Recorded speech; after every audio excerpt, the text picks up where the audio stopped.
you. Splenda चाहिए? हाँ. एक या दो? दो Splenda then a stirrer.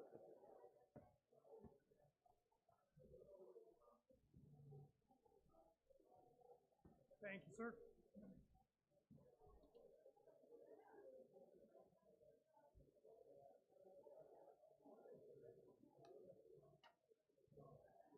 Thank you very much.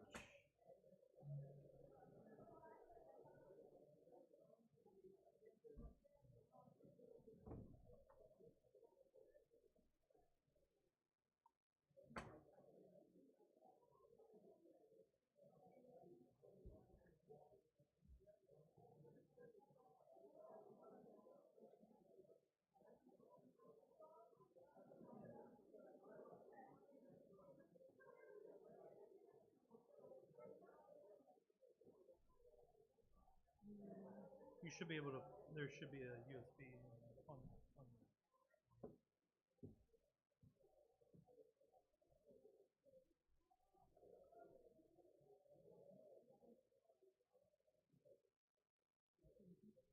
Huh? Oh, I thought I was sitting here. you want to close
No, I'm going to tell everyone to take their seats.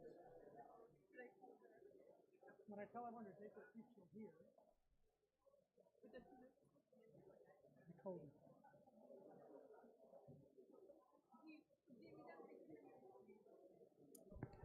Good morning, everyone. If everyone could please take their seats, we'd like to get started in about 1 minute. Thank you.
But I think we should maybe should we just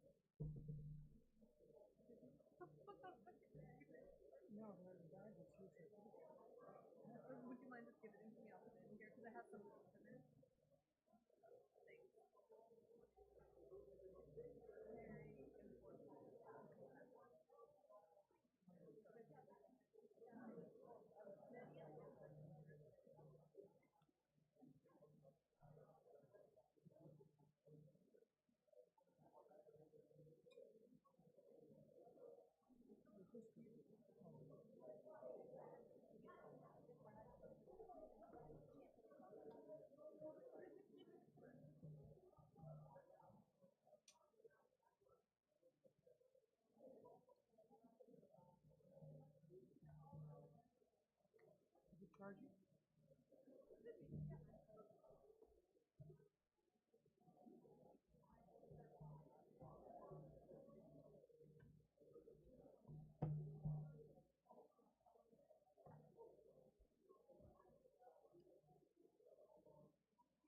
Bismillah ar-Rahman ar-Rahim.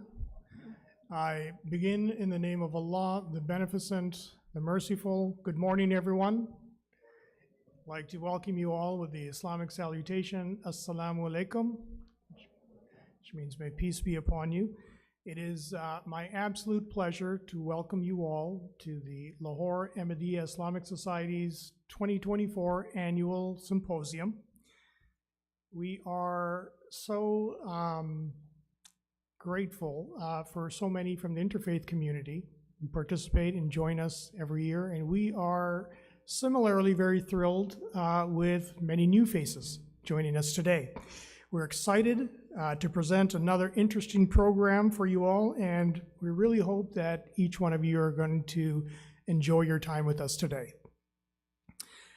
Now, as many of you know, the Lahore Ahmadiyya Islamic Society, which is the U.S. branch of the International Lahore Ahmadiyya Movement, works to educate people about the true spiritual basis of the Islamic faith. Although our work is international in scope, one way in which we do this locally is by hosting an annual symposium devoted to a topic about Islam that is relevant to some contemporary issue. Our symposiums in the past dealt with issues like demystifying terms like jihad and Sharia. We also addressed misperceptions about the Islamic concept of caliphate and the Islamic principles on human rights. We also discussed from an Islamic perspective issues like the connection between science and religion and lessons on civility and religious harmony. Last year, we presented on the topic of divine love. And we addressed how, according to the spiritual tradition of Islam, the very purpose of life is to foster a loving relationship with the divine, who is the source of all love. And we discussed how this is done by developing the soul being the Spirit of God within each person, which comprises all of the attributes possessed by the divine. So each person has the divine attributes within them initially in a Latin form and prepared to be developed. So just as God is loving, merciful, compassionate, forgiving, etc., so too does life give us opportunities to develop these same qualities within each one of us and emulate them in our daily interactions. And this is understood as achieving closeness to the divine, when one develops a character or disposition that manifests the innate divine qualities in their life.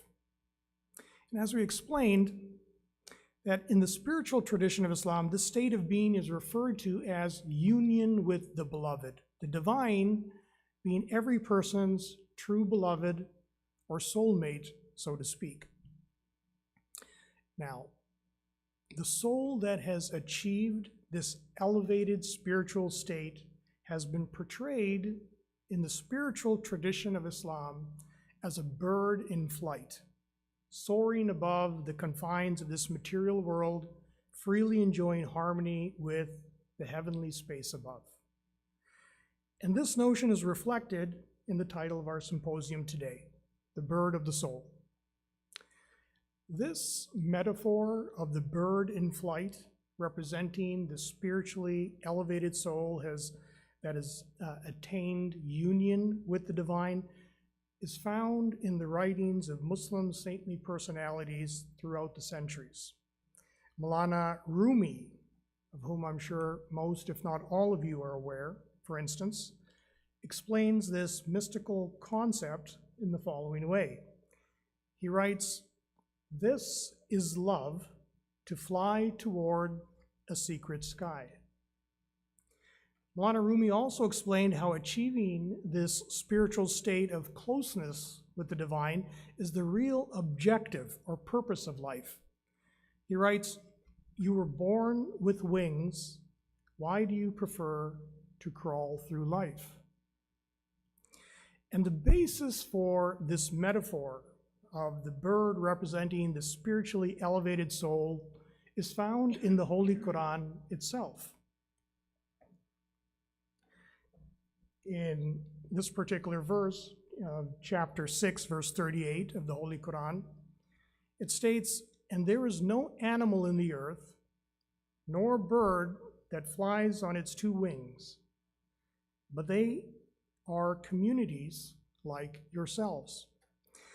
Maulana Muhammad Ali explains in his commentary of this verse, "This verse, moreover, points, as it were, to two classes of men, those who, like beasts, are wholly bent on earth and cannot rise, and those who rise like birds, soaring upward to the higher spiritual regions." The Holy Quran alludes to this metaphor in another way as well. The phrase, "the heavens and the earth and what is between them," is found in several instances throughout its text. Here are a couple of examples. Now, many have understood that in these verses, the earth refers to the material world, and the heavens not simply to the universe around us, but rather to the spiritual realm, the realm from which all creation originated and to where we all will eventually return, which then calls into question what the reference to the phrase "and what is between them" means. If the earth represents the material world and the heavens represents the spiritual realm in the afterlife, the reference to "and what is between them" can signify the intermediary space in which saintly, spiritually elevated personalities reside in this very life. Although physically present in this material world, their souls have attained union with the divine, and they live a purely spiritual life.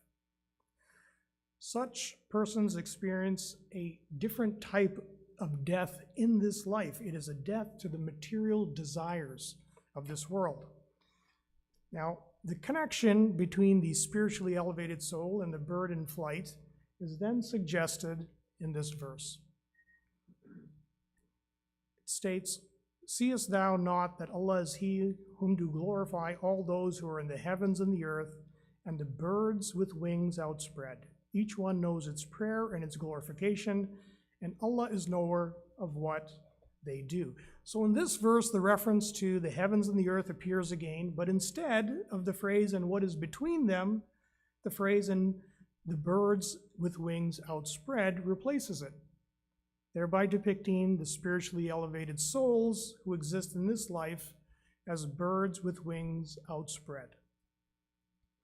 Elsewhere in the Quran, reference is made to how a bird in flight relies on God and the natural laws created by God to keep it in the air, as in these verses.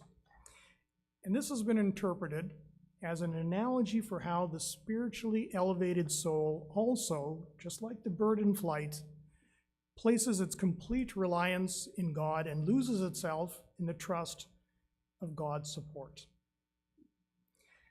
Now, one of the primary ways, according to the Islamic tradition, in which God has provided for mankind to achieve this goal of attaining intimate closeness to Him in this very life is through the guidance presented in Scripture. And this is what we will be addressing in our symposium today. The program will focus on elucidating scriptural narratives by showing how common stories from Scripture can be understood in ways that provide deep spiritual insights, and as a result, provide practical lessons that can then be applied in one's life to further the goal of developing the bird of the soul. But first, as is customary, we would like to start the formal program with a recitation of the Holy Quran. And I'd like to call my brother Abdullah Usman, who's visiting us from Texas, to please do the recitation and the translation.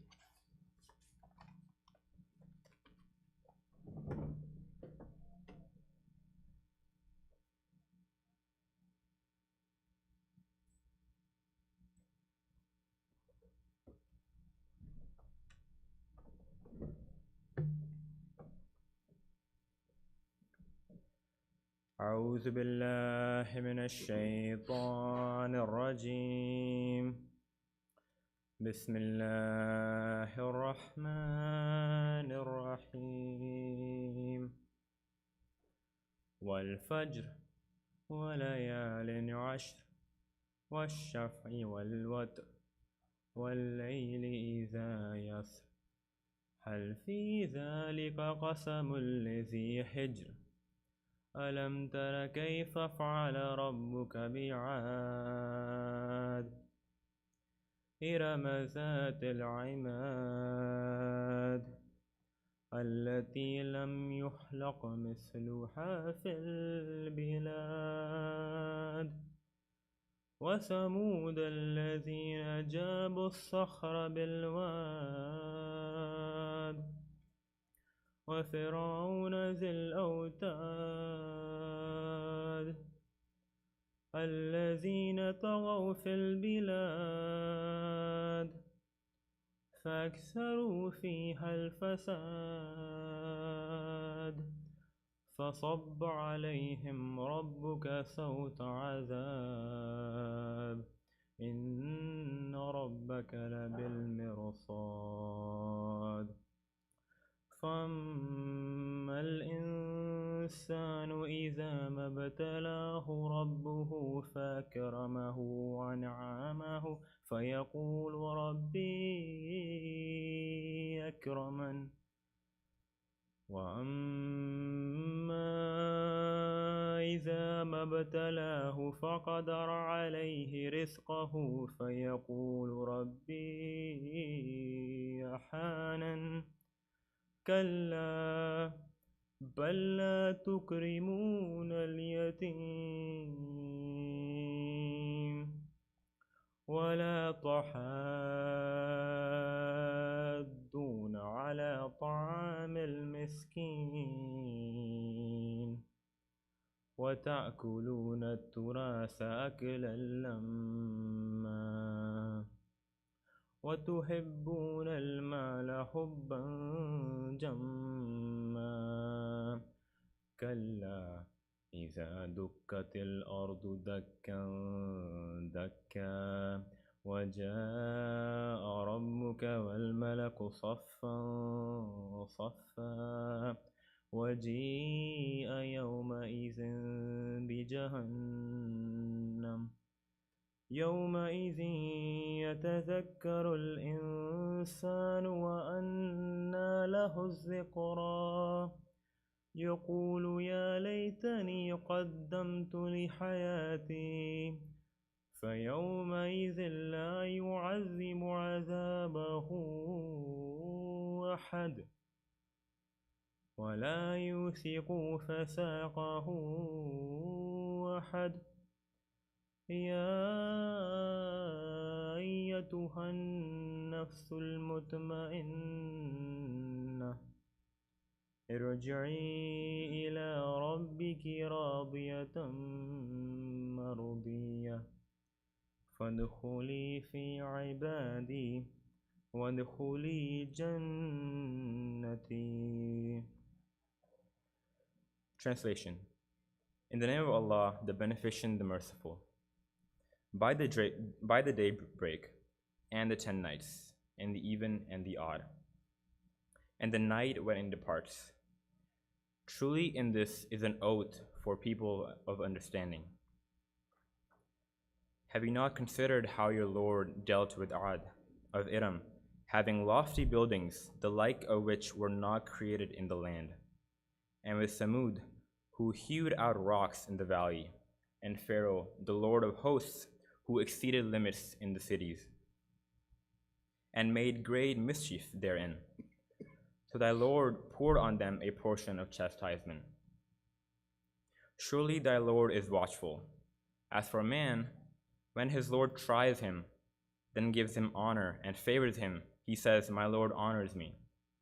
But when he tries him, then narrows to him his subsistence, he says, my Lord has disgraced me.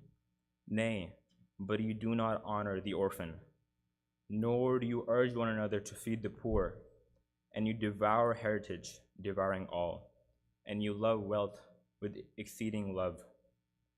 Nay, when the earth is made to crumble to pieces, and thy Lord comes with the angels ranks upon ranks, and hell is made to appear that day. On that day man will be mindful. But what will being mindful then be of use? He will say, oh, would that I had sent before something for this life. But none can punish as he will punish on that day, and none can bind as he will bind on that day. O soul that are at rest, return to your Lord, well pleased, well pleasing, and so enter among my servants, enter my garden. Sadaqallahul Azim.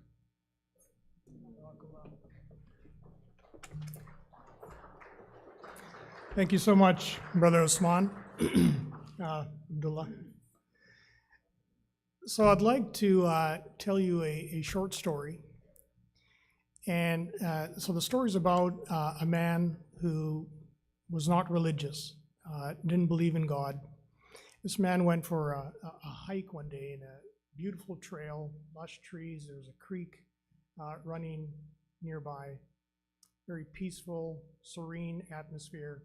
And then from behind one of the bushes, he saw a bear. He and the bear locked eyes. He started running in the opposite direction. Well, the bear started chasing him. The bear eventually caught up to him, tackled him on the ground, put its paws on his chest. His mouth was wide open, sharp teeth protruding. This man just spontaneously, instinctively exclaims, "My God, help me."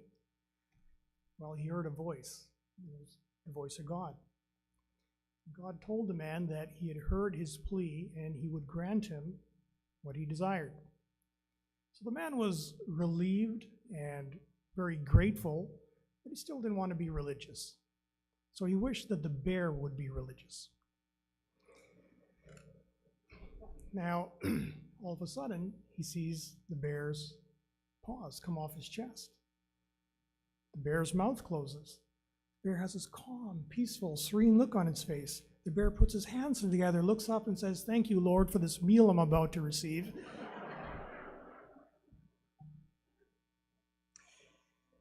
So this story, somewhat humorous, touches on an important point.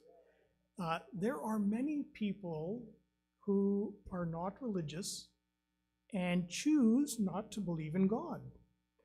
And interestingly, one of the foremost reasons cited for people holding such a position is their discontent with religious scripture.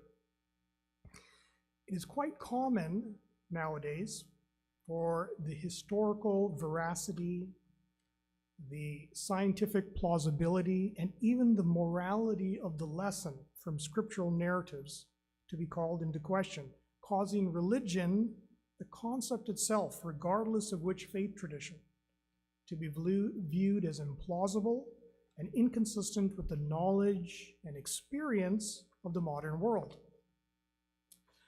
What we will be doing today is sharing an approach to scriptural interpretation from the Islamic spiritual tradition that focuses on illuminating the transcendental meanings of the verses, rather than simply reading the literal texts of the literal words of the text. This method of interpretation offers a spiritual lesson from the story that can then be practically applied to daily life circumstances, so that the narratives come to life in a pragmatic way, instead of remaining mere tales of the past.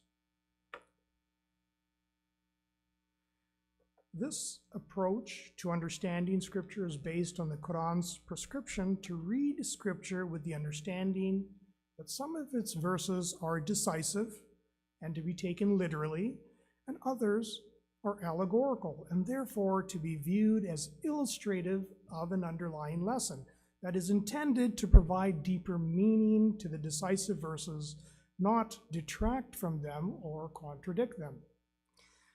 This approach also furthers the repeated instruction in the Quran for the reader to ponder and to reflect upon the meaning and significance of the verses, thereby evidencing that reading Scripture is to be a contemplative exercise in which deeper reflections are to be sought rather than merely reading the text in a rudimentary fashion. As an illustration, I'm sure you all have seen the fascinating images of the James Webb Space Telescope released over the past couple of years.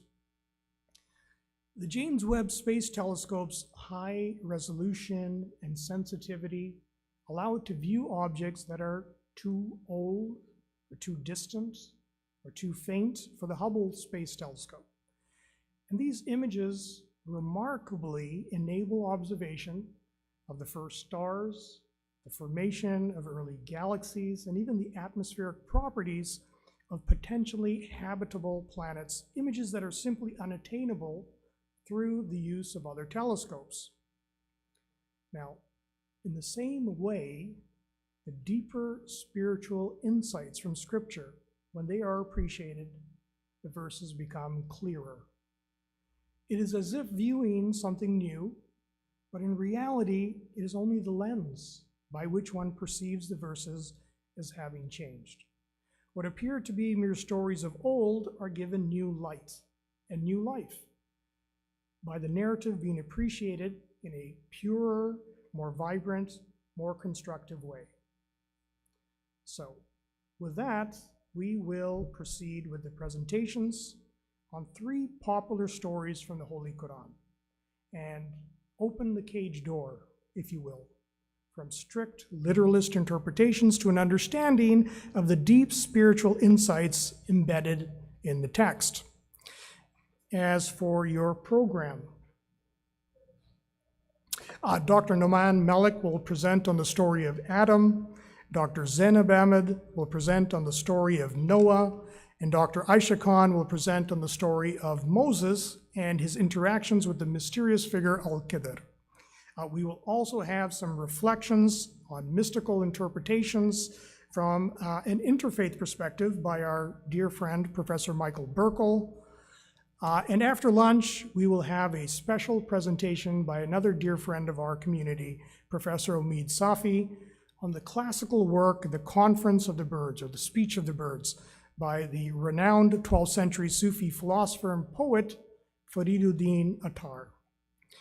We hope the lessons that we share today will be appreciated by everyone, people of all faiths and no faith alike, and will provide a valuable lens through which Scripture may be read and the conception of religion may be understood. Which brings me to an end to my introduction. I thank you very much for your attention.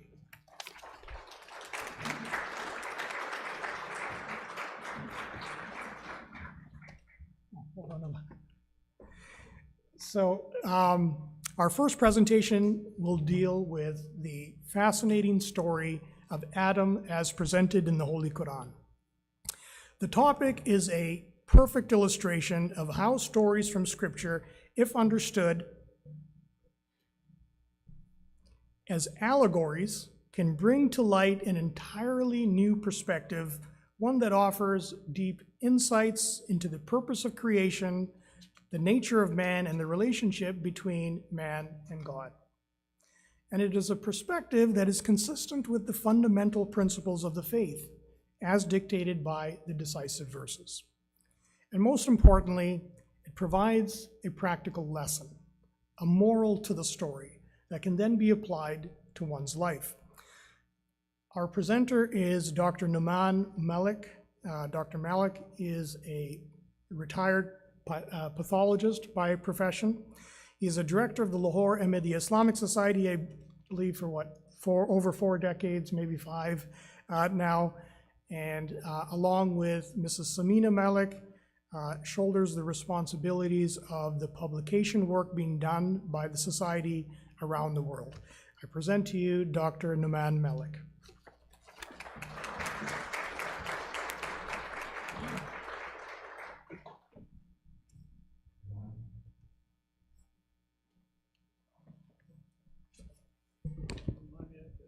Mind wearing this?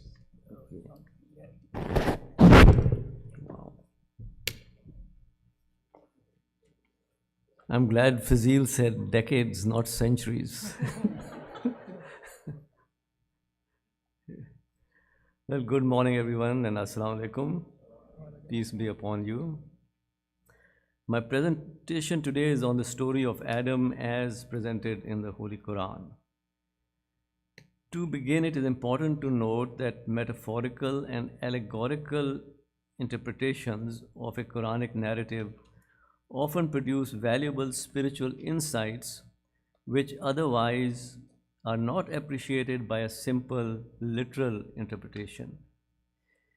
In my presentation today, I will try to show how the allegorical approach to the narrative of Adam in the Holy Quran greatly increases our understanding of a number of fundamental spiritual concepts, including man's spiritual nature, the factors which influence the soul's development, the origin of sin, and the guidance provided by God for man's spiritual advancement. Now, this is like fitting an elephant into a little cup, but I'll try. And I will be primarily relying on the commentary of Maulana Muhammad Ali, may Allah Ta'ala grant him a higher place in paradise, from his English translation of the Holy Quran. Maulana Muhammad Ali explains this narrative beautifully, providing deep insights into the significance of the words in a way that resonates with both one's intellect and one's heart. The story of Adam is first introduced in the Holy Quran in chapter 2, verses 30 to 39. I will go through the interpretation of these verses and supplement them with other verses which deal with the story elsewhere in the Quran as well. The allegory is presented in the form of a dialogue between God and angels, God and man, and God and the devil. Since it is presented as a dialogue, one must first understand at the outset that the use of the Arabic word kala, translated as to say, does not always denote spoken speech, but depending on the context may refer to any action or condition.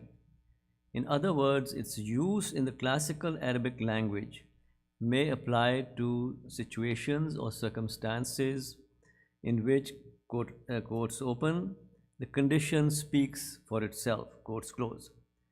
The point being that dialogue in this narrative does not have to be understood as an actual spoken conversation, but rather as a portrayal of a conversation to explain a point.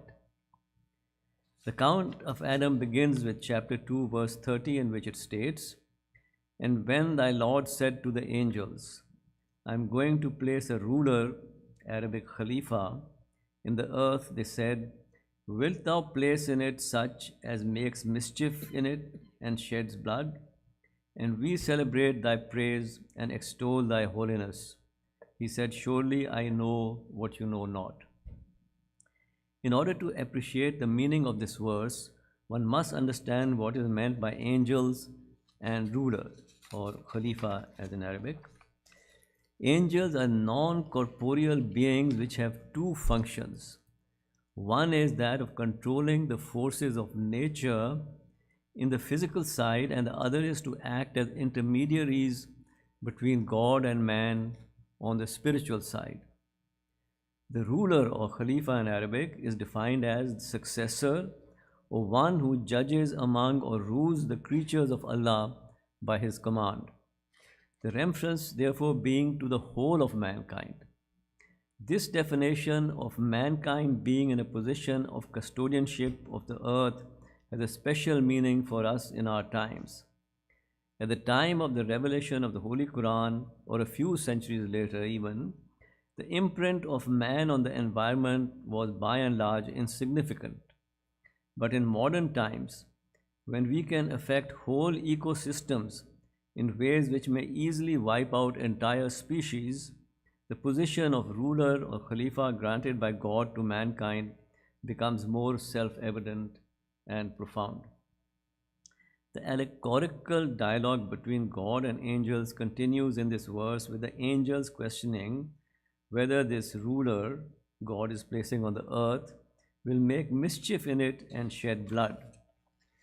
The questioning by the angels is again not spoken speech, but rather a portrayal of a condition of aggressive impulses manifested in man during the early stages of human development, which were needed for man to successfully exert control over other creatures.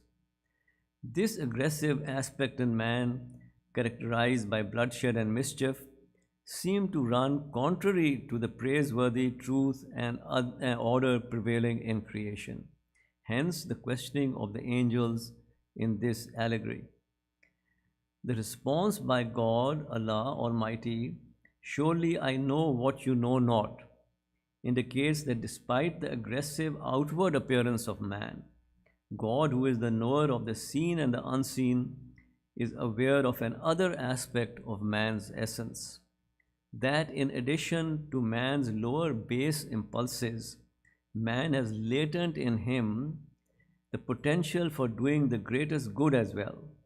As Maulana Muhammad Ali writes, the whole history of man is briefly written in this one verse. Man is the greatest killer on this earth, but he also turns the gift of God to the best use. So we'll talk about the gift of God now. What is hidden from the outward presence of man, of which God is referring to here, is that every human being also has a soul, in addition to the physical body. The soul, of course, is hidden in the sense that we can't see it as we can see the physical body. And a man's potential for doing the great good is because his soul is God's own spirit, which God has blown into him, as the Holy Quran states in verse 29 of chapter 15. So when I have made him complete and breathed into him of my spirit. Since the soul of man is the spirit of God, it possesses the seeds of divine attributes. Remember, seeds of divine attributes, not fully developed divine attributes, among which are intelligence and the intellectual ability to acquire knowledge. The great good, of course, comes not only from that, but also from the attributes of beneficence, of mercy, of truthfulness. So this is something which is a very unique product. This occurs very rarely in the universe itself. But we as human beings have been blessed with this spirit of Allah Ta'ala or God, and hence what a precious thing it is that He has given all of us. And the lesson is, the takeaway point from this of what the angels do not know, but God knows, That is the meaning of this particular reply of Allah Ta'ala. Now in verses 31 through 34, continue with the dialogue between God and the angels now. But now Adam is introduced by name in the story and is used to show the high status granted by God to man. The verses state, and he taught Adam all the names, then presented them to the angels. He said, "Tell me the names of those if you are right."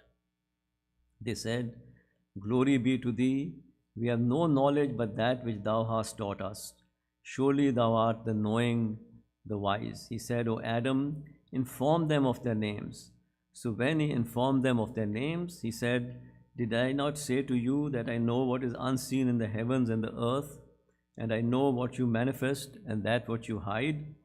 And when we said to the angels, "Be submissive to Adam," which means sajda, which actually means to prostrate to Adam, they submitted.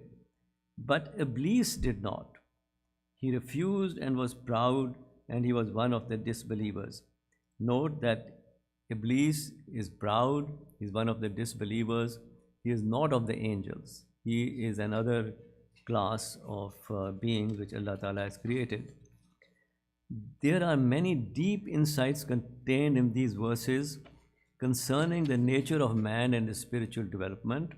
In order to fully appreciate them, one must first have an understanding of the following points: the significance of the name Adam, what the teachings of the names of things mean, what the bowing down of the angels to Adam means, and the significance of the jinn or the devil and his refusal to bow down to Adam. I will now share some insights on each one of these points. The first point is on the significance of the name Adam.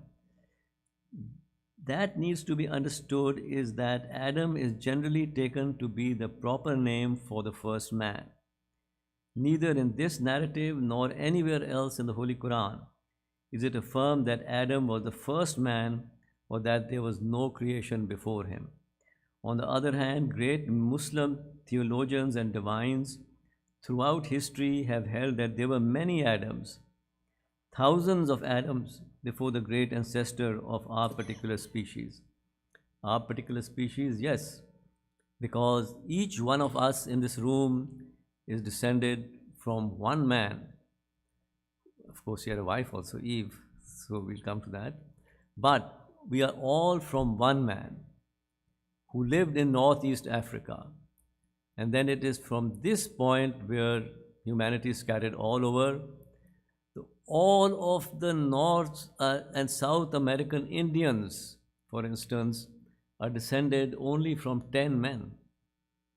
So this goes to show that even when one says that humanity is descended from one man, it is descended from one man, and that shoots down the theory that humanity rose from the Peking man and then the Chinese came.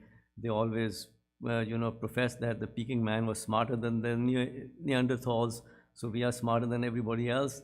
So that was eventually shot down by themselves when they also admitted, they were the last ones to admit that we are all from one man, same species, physically related to each other, period. So I better not go into that because that's a topic in its own self. But the significance, Adam, though, as the previous verse shows, the whole of humanity is spoken of here in this particular narrative, because the shedding of blood could not be the work of one man, but references to the shedding of blood of man by man. Adam, therefore, though it may be also a name of a particular man, stands in this allegory for man generally. Then comes God teaching Adam the names of things. The second point to explain in these verses is what God teaching Adam the names of things mean. An explanation is given by Maulana Muhammad Ali in his commentary of the English translation of the Holy Quran. He states that this refers to God teaching, therefore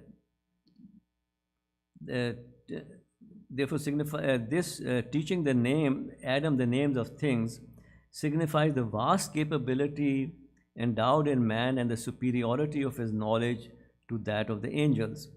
An example of God teaching man occurs elsewhere in the Quran in chapter 2, verse 282. In this verse, a scribe is described as being taught to write by God. The teaching here refers to the intellect and the intelligence granted to man, which enables him to master written language. So now, what is the submission of the angels to Adam? The next point needs to be understood in these verses is what the angels submitted to Adam means. The discovery of the laws governing the material universe is called science. And since the governing entities of these laws are angels, and these angels, as mentioned before, are truthful and completely obedient to God, the laws of science, therefore, are always true. In the Holy Quran, God says that He has created everything with truth, and one of His names is also the truth, Al-Haq. So the knowledge of the angels is limited to the expression of the truth in these laws, but they do not have the ability to investigate and therefore utilize these laws. Maulana Muhammad, but man, because of his intellect, can use science for his benefit. Therefore, success in the investigation and control of natural laws is dependent on how faithfully a person is in adhering to the truth in that investigation. Just a little aside, I think it was probably, the trilogy of atheists. I think Hutchins was one of them. So he said that the greatest thing that the people who believe in God is that when the Big Bang occurred, the laws of science or the governance of the universe were already in place. And I think it was some conference in the 1930s or something where there was quite a debate among Niels Bohr and Einstein as to how they should approach this.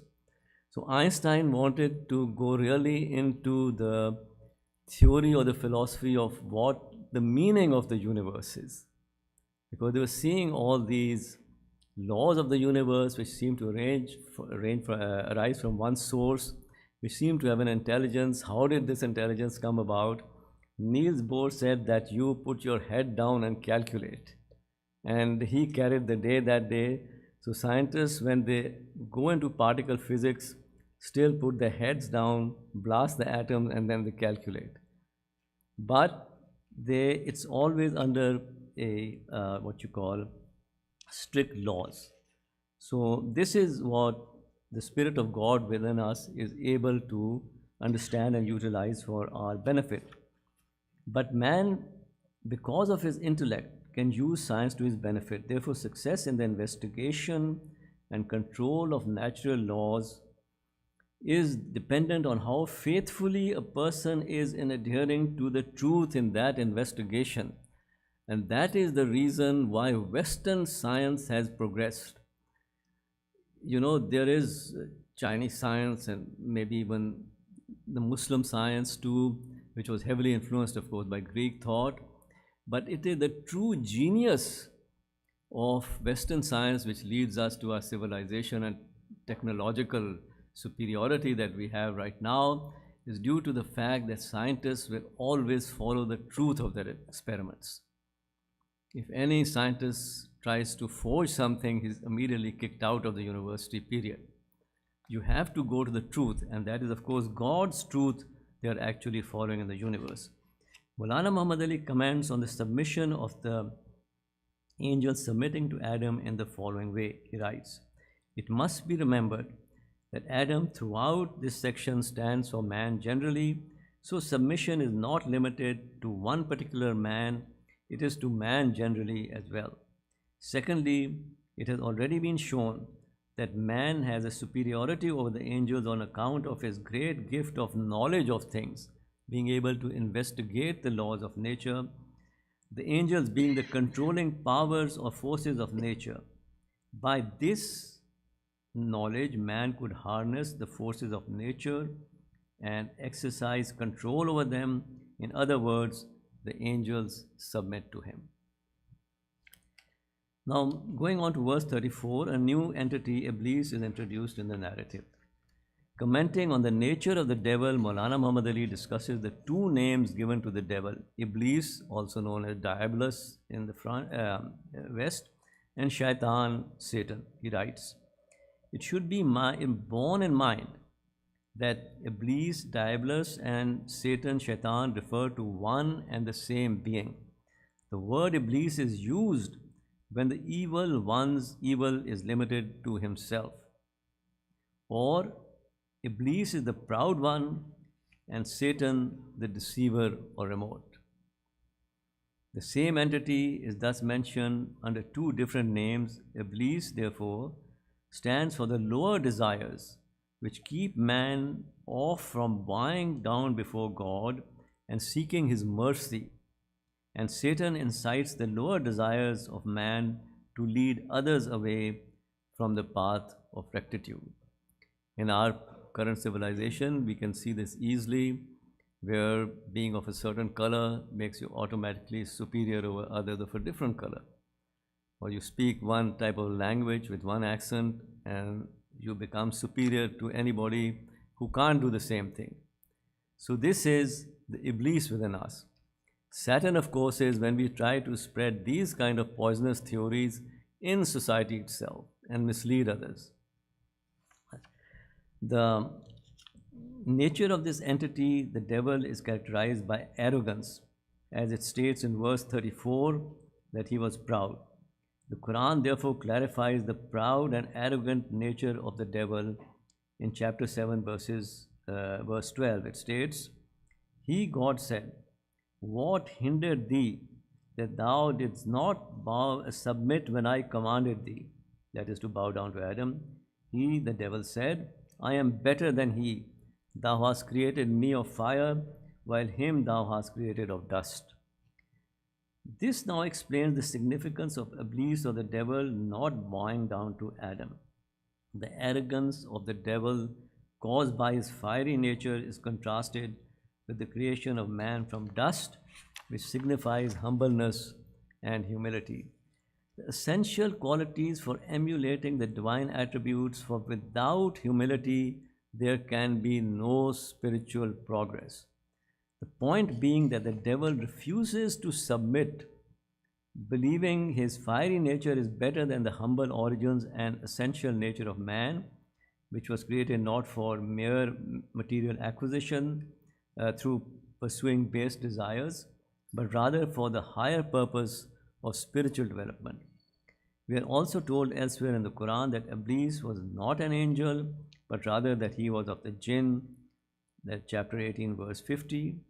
And the Quran similarly characterizes the jinn as being of intensely hot fire, chapter 15, verse 27. So what is this fire? The Quran explains it is the fire kindled by God which rises above the hearts, chapter 104, verses 6 to 7. So this is not an earthly fire, but rather it is a spiritual fire of lower passions of desires, which is created in all animals and which man shares with them. That's why it said that the jinn was created before man was created. These desires are necessary for man's and all animals' physical survival in the world. The nature of these consumptive desires is likened to fire which cannot be satisfied, a greed for more and more. And this represents the nature of the devil, as the Quran states. And when we say to hell, art thou filled up? It will say, is there more? Is there more power? Is there more wealth? Anything you can think of, material. However, we are told in the Holy Quran that the devil cannot force man to do evil. He can only seduce him. And man only falls for the temptations of the devil when in a state in which divine guidance is not being followed. As it states in the Holy Quran, when in this allegorical conversation between God and the devil, my servants, that those who obey my guidance, thou hast surely have no authority over them. And the devil admits it too. I will surely lead them all astray, except thy servants from among them, the purified ones. Then the allegorical nature contained in verse 35 with the portrayal of God now speaking to Adam, it states, "And we said, O Adam, dwell thou and thy wife in the garden, and eat from it a plenteous food, wherever you wish, and approach not this tree, lest you be of the unjust." The two words require explanation in this verse. In order to understand this verse's import, one needs to understand the significance of the word garden and the significance of the word tree. The garden which Adam and Eve, that is humanity, enter is a life of physical ease and comfort, and this is due to man's ability to control the forces of nature and harness them from it, an environment which benefits man and makes this easier for him. So the garden is the environment that man creates for himself due to the God-given abilities inherent in him, capabilities that are not inherent in any other living being on earth. It is a product of what man creates for himself based on scientific advancement that provides ease and comfort for him. So, which is the best Garden of Eden ever? It is today. It's dark, you switch on a flip of a switch, you have light. It's too cold, you put the heater on. If it's too hot, you turn on the air conditioner. Sometimes there's a fight as to, whether one should, turn the air conditioner on, the heater on, but still, the thing is that, so the garden is the environment. As for the tree against which the man is warned in this verse, elsewhere in the Quran, it is narrated that the devil tries to deceive man by referring to it as the tree of immortality. It was therefore just the opposite, because the devil always lies. It was the tree of death, the spiritual death of man, the tree of evil. It was not a tree of the knowledge of good and evil, it was the tree of evil itself. The lesson from this verse now becomes clear. The order to eat from the earth a plenteous food, but not to approach evil, is really a description of what pure human nature is. Man is entitled to all the benefits of nature to maintain the body, to harness the forces of nature for his physical comforts and happiness, so long as he does not forget his soul by doing evil deeds. The narrative then continues in verse 36 by stating, "But the devil made them slip from it and caused them to depart from the state in which they were. And we said," that is, God said, "Go forth, Ebatu, some of you are the enemies of others, and there is for you in the earth an abode and a provision for a time." It should be noted that in the Quranic narrative, it is not the serpent that misled Eve, nor did Eve mislead Adam, the bumbling fool, but rather the devil casts an evil suggestion into the minds of both Adam and Eve, as he casts evil suggestions into the minds of every human being. So, in this verse, we are told that Adam and Eve were made to depart from the happy condition in which they were. The lessons taught here is that the real happiness lies in the peace of mind, so that when the peace of mind is disturbed by committing an evil, even if it be unintentional, physical happiness does not avail man. The question then arises as to how the devil misleads man. As I mentioned before, according to the Quran, the devil cannot force man to commit evil. He can only seduce and deceive him. The devil excites the lower impulses in man through the love of wealth, power, and sex.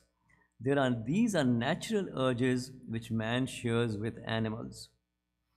The possession of wealth and power induces a sense of permanence in man, and hence he commits acts of evil to gain these possessions which he thinks will make him abide or live forever. This is mentioned elsewhere in the Quran, chapter 104, verse 3. He thinks that his wealth will make him abide.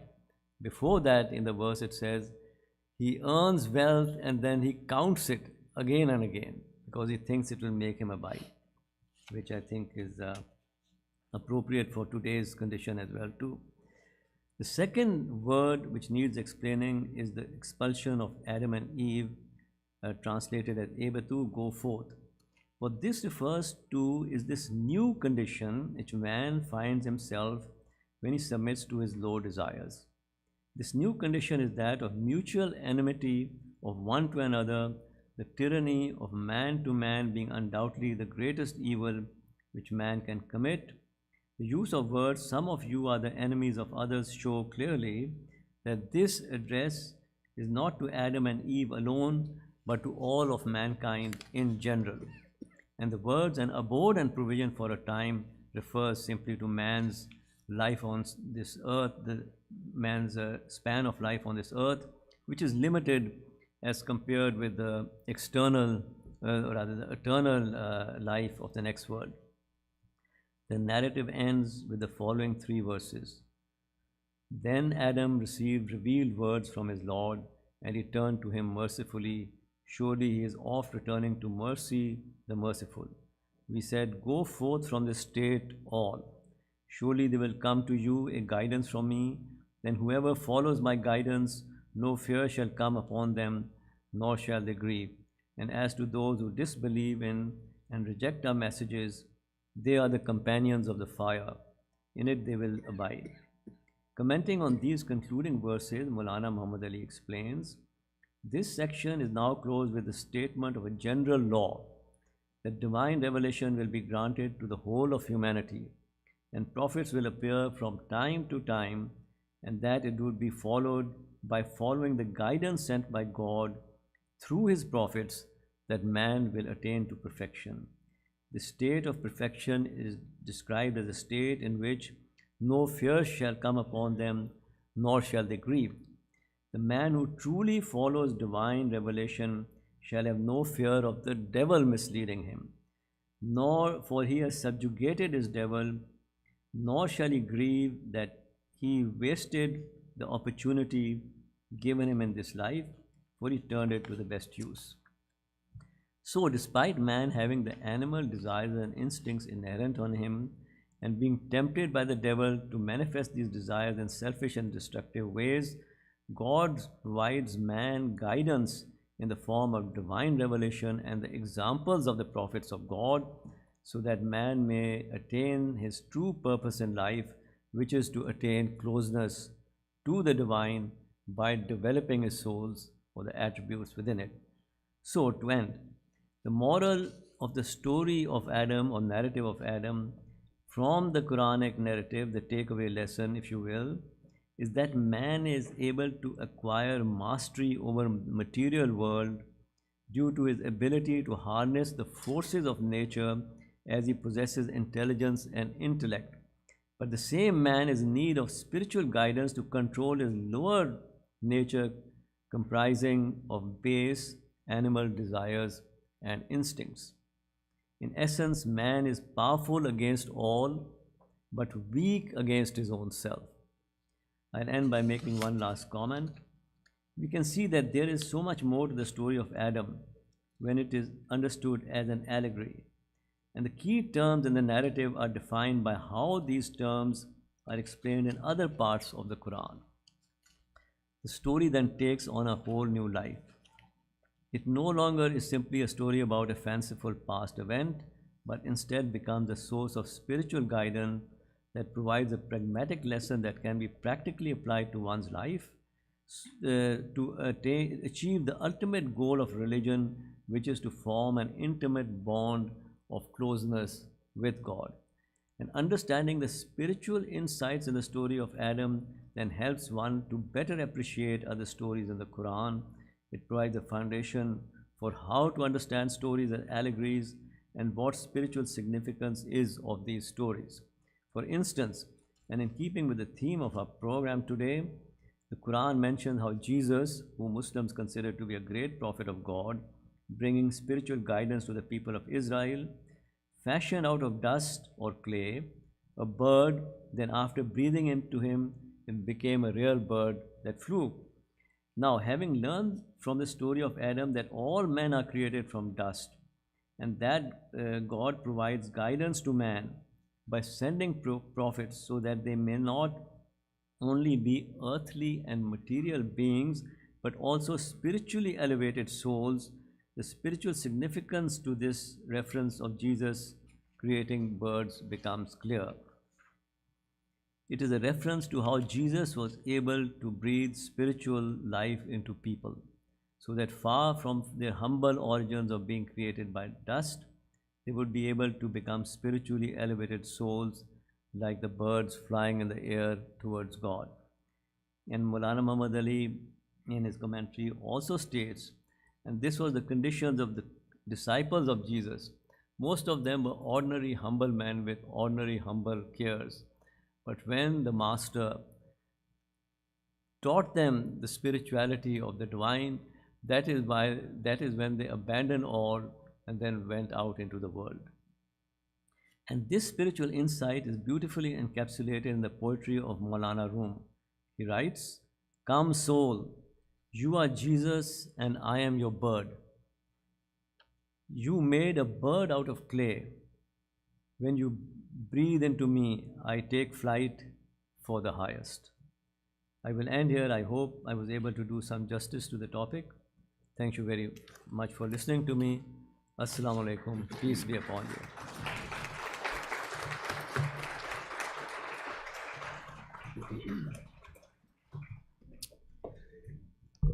Thank you so much for that presentation. The next presentation will discuss the story of Noah as presented in the Holy Quran. This is probably, I would imagine, the most popular story among scriptural narratives. Everyone seems to be aware of this captivating story, but it is probably also the scriptural narrative that is most cited for criticism based on the literal interpretation of the account. In our next presentation, we will learn how the story may be understood in a way that advances spiritual lessons and then can serve as a practical guidance in one's life. Our presenter is Dr. Zainab Ahmed. Sister Zainab lives in Austin, Texas, where she is a special education teacher at the Odyssey School. She's a very active member of the Lahore Ahmadiyya movement, and we are very fortunate to have her present for us today. I present to you Dr. Zainab Ahmed.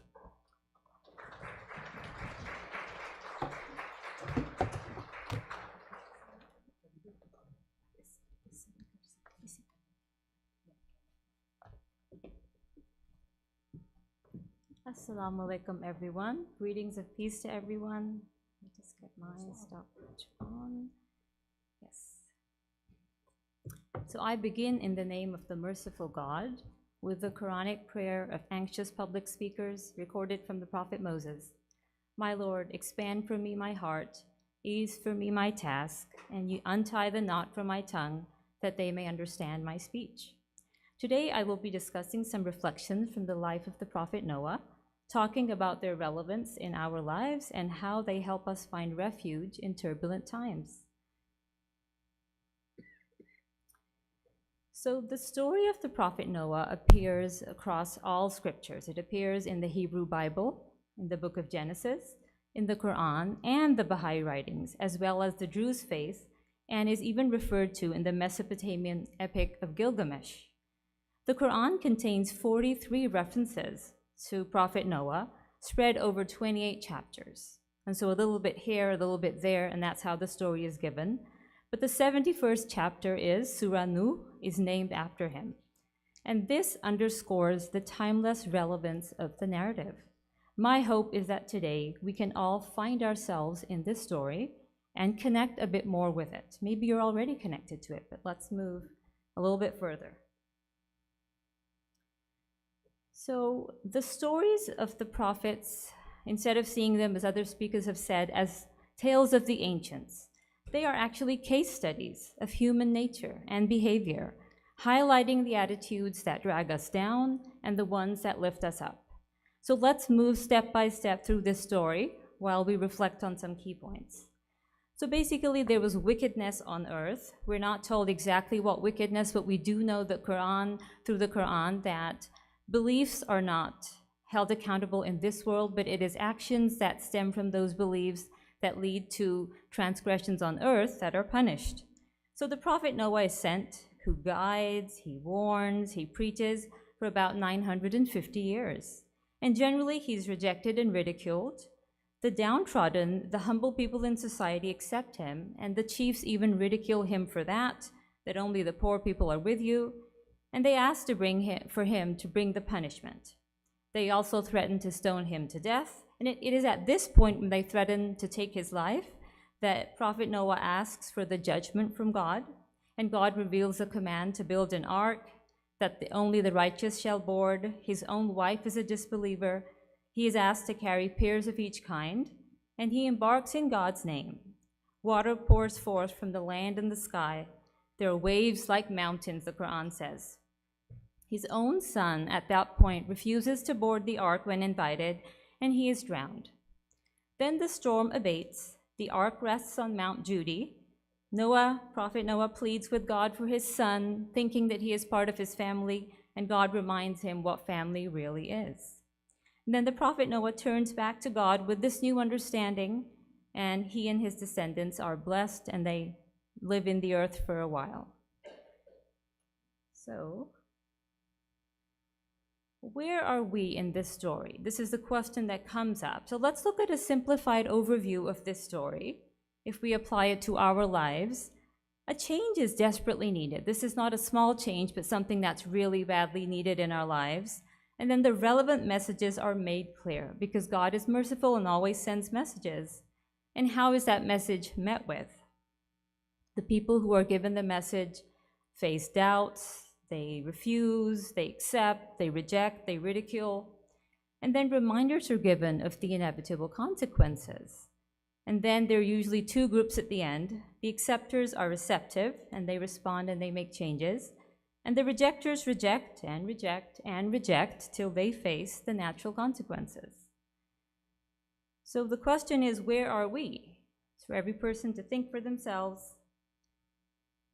So I think what we need to think about is, usually when we think of Prophet Noah, everybody jumps to the flood. Oh, the flood, the ark. But what happened before the flood and the ark? What about the 950 years of preaching? None of us have preached for 950 years. I don't wish it upon anybody knowing as a teacher, even 9 minutes is a lot.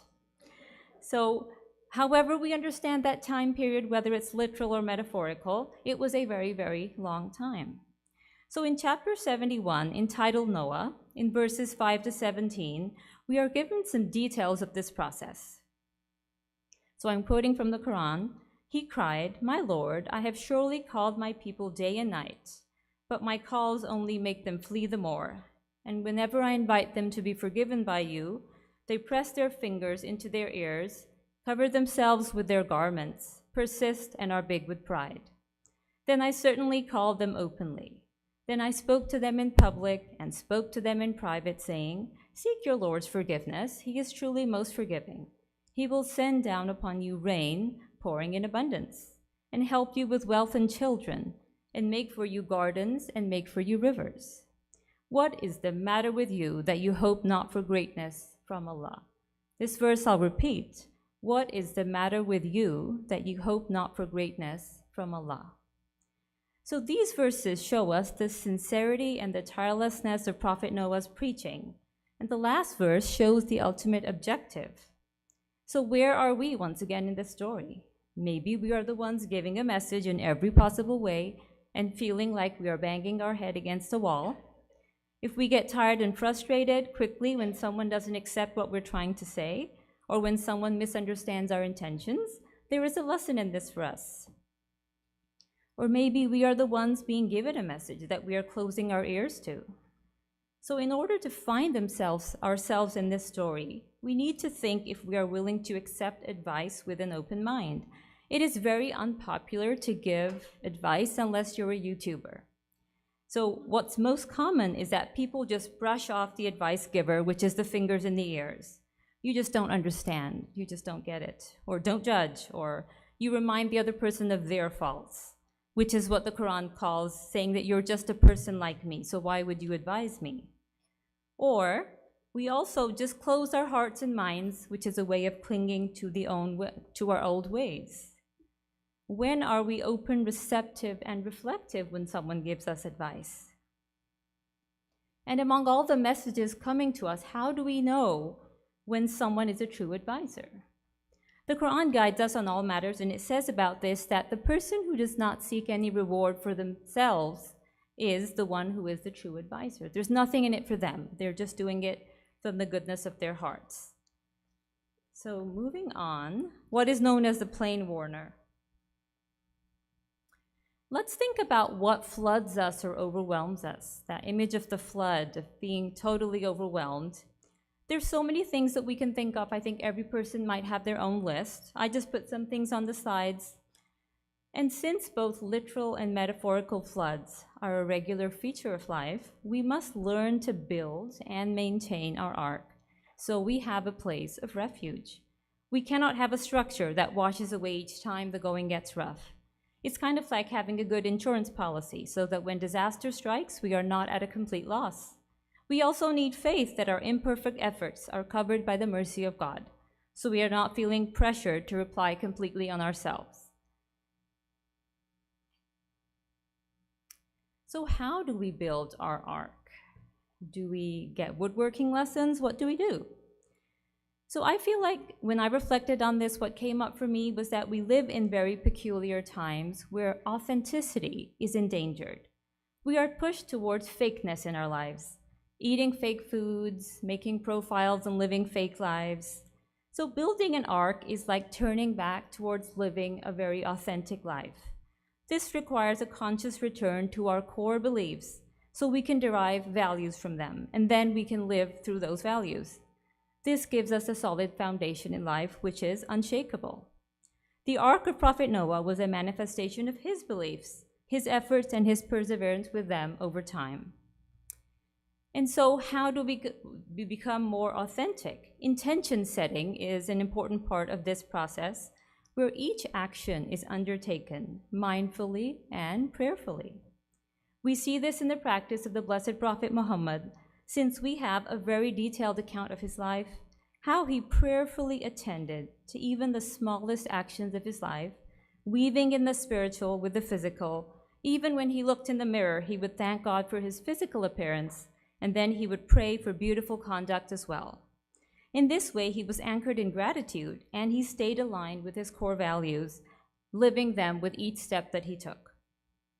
So we cannot do this unless we slow down the rate at which we consume things. Right now, many of us, or society as a whole, is stuck in a cycle of mindless consumption, and mindless consumption is incompatible with mindfulness. We need to spend time processing and pondering what we consume, rather than just moving on to the next thing. An example is, simply watching a video clip. How many of us pause after that clip?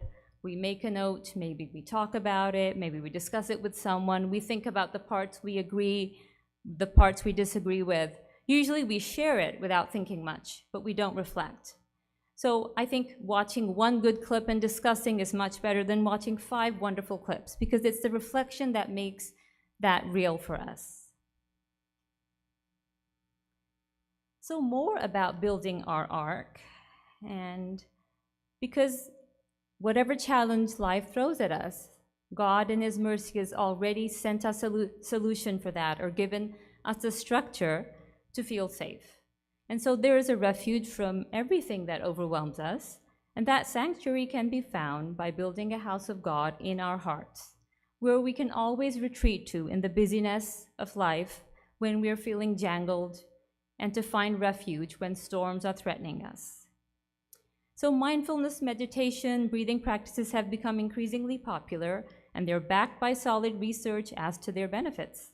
They can be very beneficial tools, especially when they're paired with regular prayers. And I think that's where we turn to the 5 daily prayers that Allah has given us in the Quran as a scheduled time for meditation. So we don't need to create that structure by ourselves. We are given the structure, and we can come to it again and again.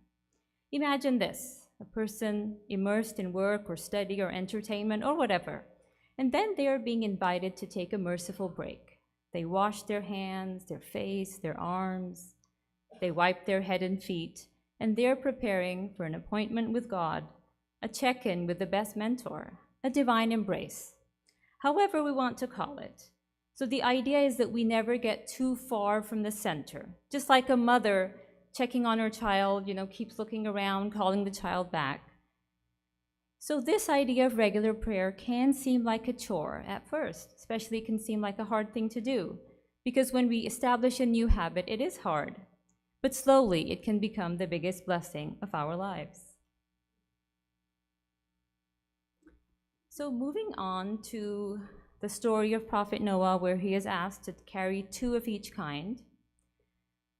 This is generally assumed to be animals, and this was, we think, to ensure the survival of those species in the new land. So what pairs can we take into our ark? What are those things? I think one can think of countless contrasting and complementary things that you could take.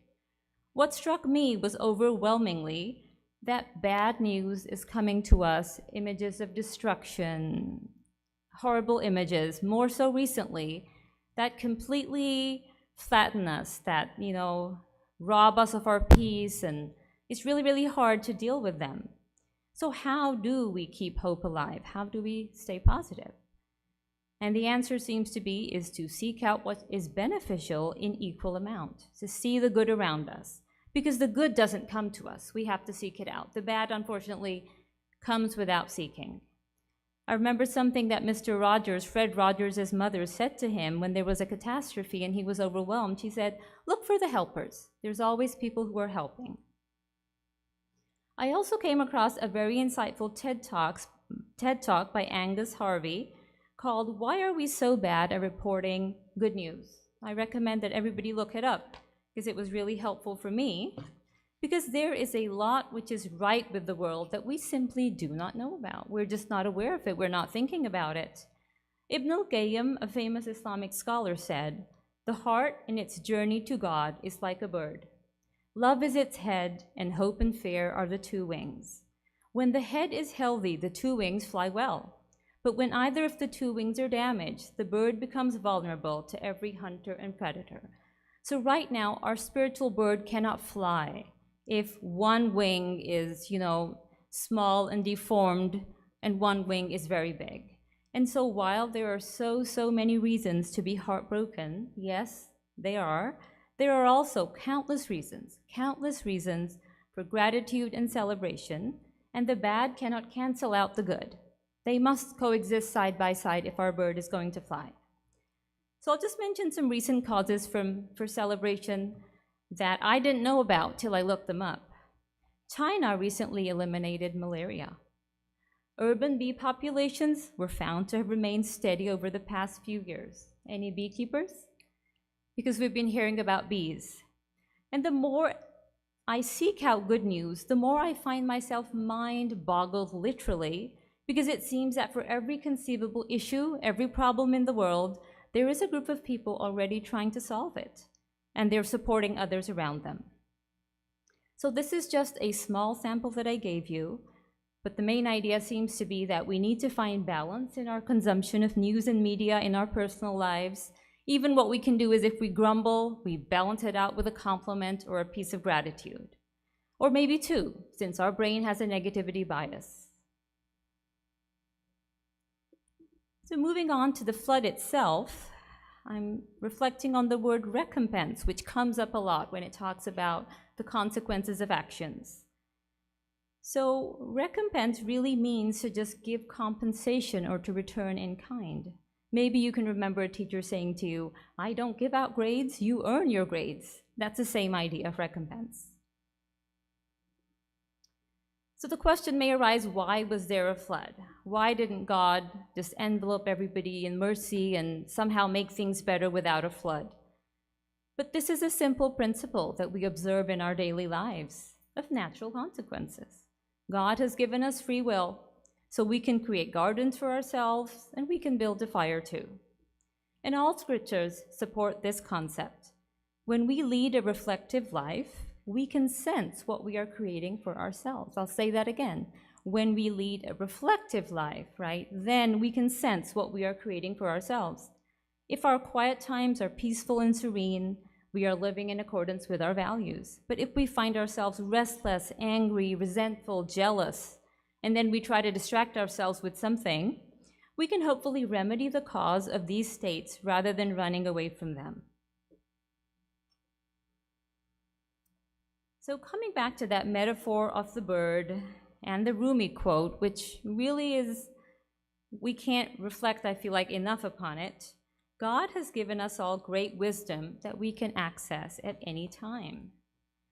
But because of the focus of our society on materialism, consumerism, society generally tells us that we need to buy stuff before we can find inner peace. A lot of stuff. Even if you want to do yoga, go buy yoga pants, buy a yoga mat, buy this, that, and the other, which is simply, it's not true, because there is enough, right? We have enough, and we are enough. So when it feels like we are stuck, we have lost our agency, it is good to remember that the cage door is open if we look around. Every moment of our life can be a mindful and prayerful moment. We are always asking God to give us, and God always gives. The question is, are we ready to receive? So I will come close to the finish of my presentation with an anecdote that reminds me of the power of small, steady, and imperfect efforts. There's an annual event at my school which is called Family Day, where students display work and projects and present plays for their families. In a moment of what I can only describe as insanity, I decided to have my most boisterous, hyperactive, and distracted group of 6 boys present a short play. So we practiced, and things were going quite well, actually, until it was the day. And I found myself backstage waiting for our turn, and I witnessed things rapidly disintegrating. 2 boys had eaten too many donuts, and they kept saying, "I'm gonna throw up, I'm gonna throw up." The lead character had the hiccups. 1 boy had a tummy ache, once again thanks to the donuts. And the other 2 declared that they were just too nervous to get on the stage. I, of course, was wondering, why did I think of doing a play? Why did I even become a teacher? Why was I even born? And I was about to tear out my hair in large clumps when, since God is so merciful, the idea came to me, and I said, "Boys, let's breathe. We're going to breathe." So we leaned back, we settled down, and we started breathing. So we had been doing regular breathing every day in our classes for the past 3 months. And I did this because the kids come in so hyperactive that they can't focus, and in a few minutes of breathing, I see them just calm down.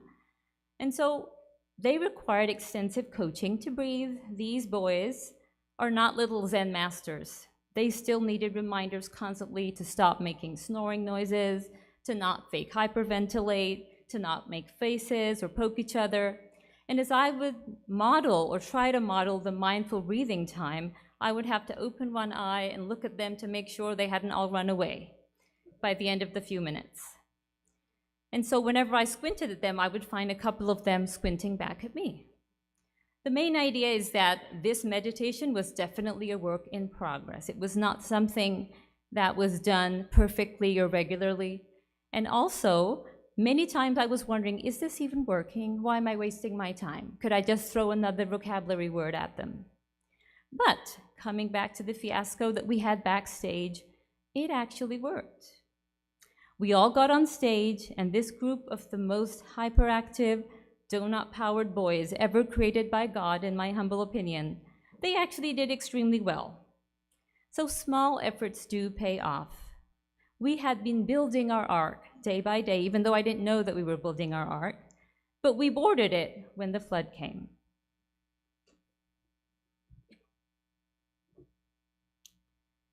So final thoughts, I want us to come back to that question that we came to in the story of the prophet Noah, which is, "O humans, why is it that you do not hope for greatness from your Lord?" Let's sit with that for a minute or two.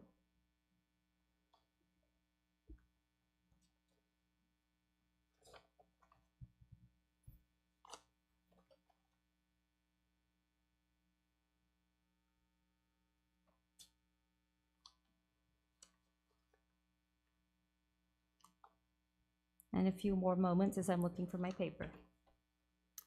Here we go, yes. In chapter 82, verse 6, there's another verse that says, "O humans, what diverted you from your Lord, the most honorable?" So the question is, why do we often settle for going through our days in a mindless blur? What gets in the way? And I think we all know the answer to this question, but to really internalize it, we need time in our life for contemplation. We need regular calm breaks throughout our day to stay attuned to our inner wisdom. God is merciful, all-wise, compassionate, and mighty, and we know that the seeds of those attributes have been placed within us. But we often feel like we need to seek the answers elsewhere, and it's really hard to find that within ourselves, and it's very easy to ignore the beauty and wisdom that we already have access to. So the purpose of religion is to elevate and purify us, and to help us realize our full potential, so that we can be forces of good in the world. So coming back to the theme of our convention is that these prophetic stories are not just stories. They are the lived experiences of people just like us, and the ones who were sent to guide them, who faced a lot of hardships and endless struggles to live out a message, because God's loving mercy is always bringing us out of the darkness into the light. May that journey be blessed, and may we help each other along the way. Thank you very much for your time and attention.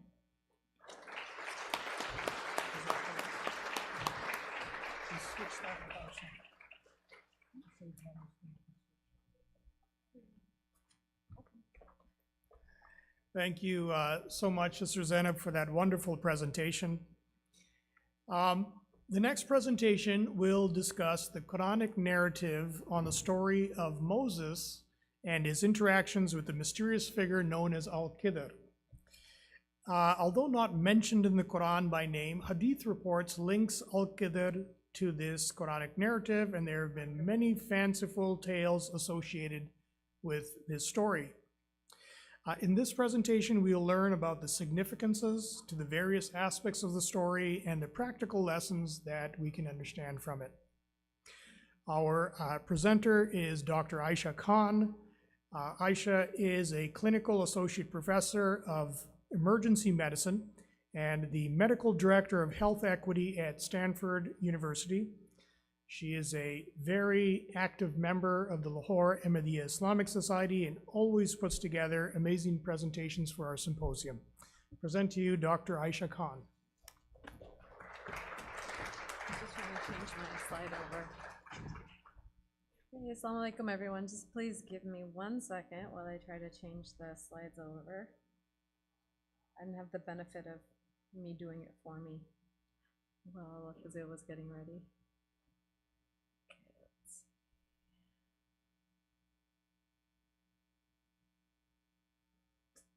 Nope.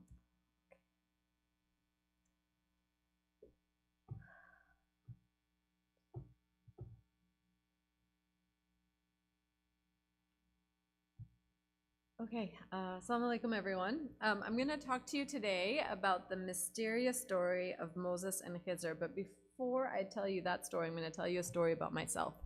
It's about my first clinical year in medical school. So to give you an idea, in medical school you spend, well actually up to this point, you spent about 20 odd years in a world of rules. You have your nose buried in a book, you're learning about the mechanics of the human body, you're trying to pass all the tests, and then suddenly you look up and you're in a hospital and it's maximal chaos. There's no rules. People are crying, people are dying, people are birthing, people are being born, people are yelling for help, and all you want to do is yell for help too. Like, please, are there rules somewhere? Is there some structure? I got very lucky. I had a resident who kind of took me under his wing on those first few days, and he taught me how to do a history and a physical exam. He taught me how to suture. And at the end of the day, I think, you know, having correctly recognized my panic at this world of no rules, he looked to me and he said, "There's only one rule. Don't drop a baby. And if you drop a baby, pretend you're having a seizure." A pretty simple rule. In fact, the idea of not dropping a baby is so simple that you don't really have to tell anybody about it, but it's something we say all the time. Don't throw the baby out with the bathwater. Why is it that we say that? Yeah, it's a metaphor, exactly. It is a metaphor, and our brain uses metaphors to try to understand very difficult concepts. We're incredibly good at knowing when something is a metaphor and can translate that at a pace of about 4 metaphors in a second. The average person uses a metaphor every 20 words. You don't really think about it, but all of these things, she's so sweet, he grasps the concept, they bent the rules. All of these are metaphors, and we have really no problem turning them around in our brain. In fact, we have more problem turning around language that isn't metaphors. So if, for example, you say they bent the rules, and then you study that alongside of they altered the rules, our brain understands they bent the rules much more quickly. We also think in terms of stories. Stories help us remember. So metaphors help us understand, stories help us remember. In fact, storytelling is one of the things that the human brain does that other animals cannot do. We convey values and lessons through stories. So what might you remember more? Someone telling you, hey, don't ask for attention unless you really need it, especially don't ask again and again, because then people will start to think that you're not telling the truth. Do you remember that easily, or do you remember someone saying, don't cry wolf, or don't be the person who cries wolf? Because we remember stories more, that last phrase is so much more memorable. But metaphors and stories are bounded by our context. Here in the United States, we say, oh, that person is as happy as a pig in slop. I know about half the people in this audience are going to be like, that saying makes no sense. And the reason is because in the Middle East and in other parts of the world, pigs aren't really equated to happiness. The saying there is, don't be as ungrateful as a pig. So 2 very different things depending on the context that you're in. Similarly, stories are also bounded by the universe in which they are created. People who know comic books know this really well, right? There's the Marvel universe and there's the DC universe. And you have to follow the laws of the universe because otherwise the comic book makes no sense at all. More simply stated, we all know the story of Cinderella, and we know that there's a lesson in the story, right? The lesson in the story isn't sit around and wait for a fairy godmother to make everything good for you. The lesson is that you want to show patience and be a value giver. That is why Cinderella is important. If we didn't identify with the human part of the story wouldn't really mean much at all. And even more dangerously, metaphors and stories that we don't understand or can't interpret in our own universe can actually be used against us. So people can tell us they mean certain things when they don't mean that at all and take advantage of us for their own means rather than for anything that will help us. So I think it's safe to say metaphors work if we work them, and stories are applicable if we apply them. What does that have to do with anything that we're talking about today? So tying this back to our theme today, the reason that I'm telling you all this is before there were PowerPoints and talks and lectures, before there was YouTube and TikTok and influencers, there were stories and there were metaphors. And this is the way in which we transmitted lessons from generation to generation.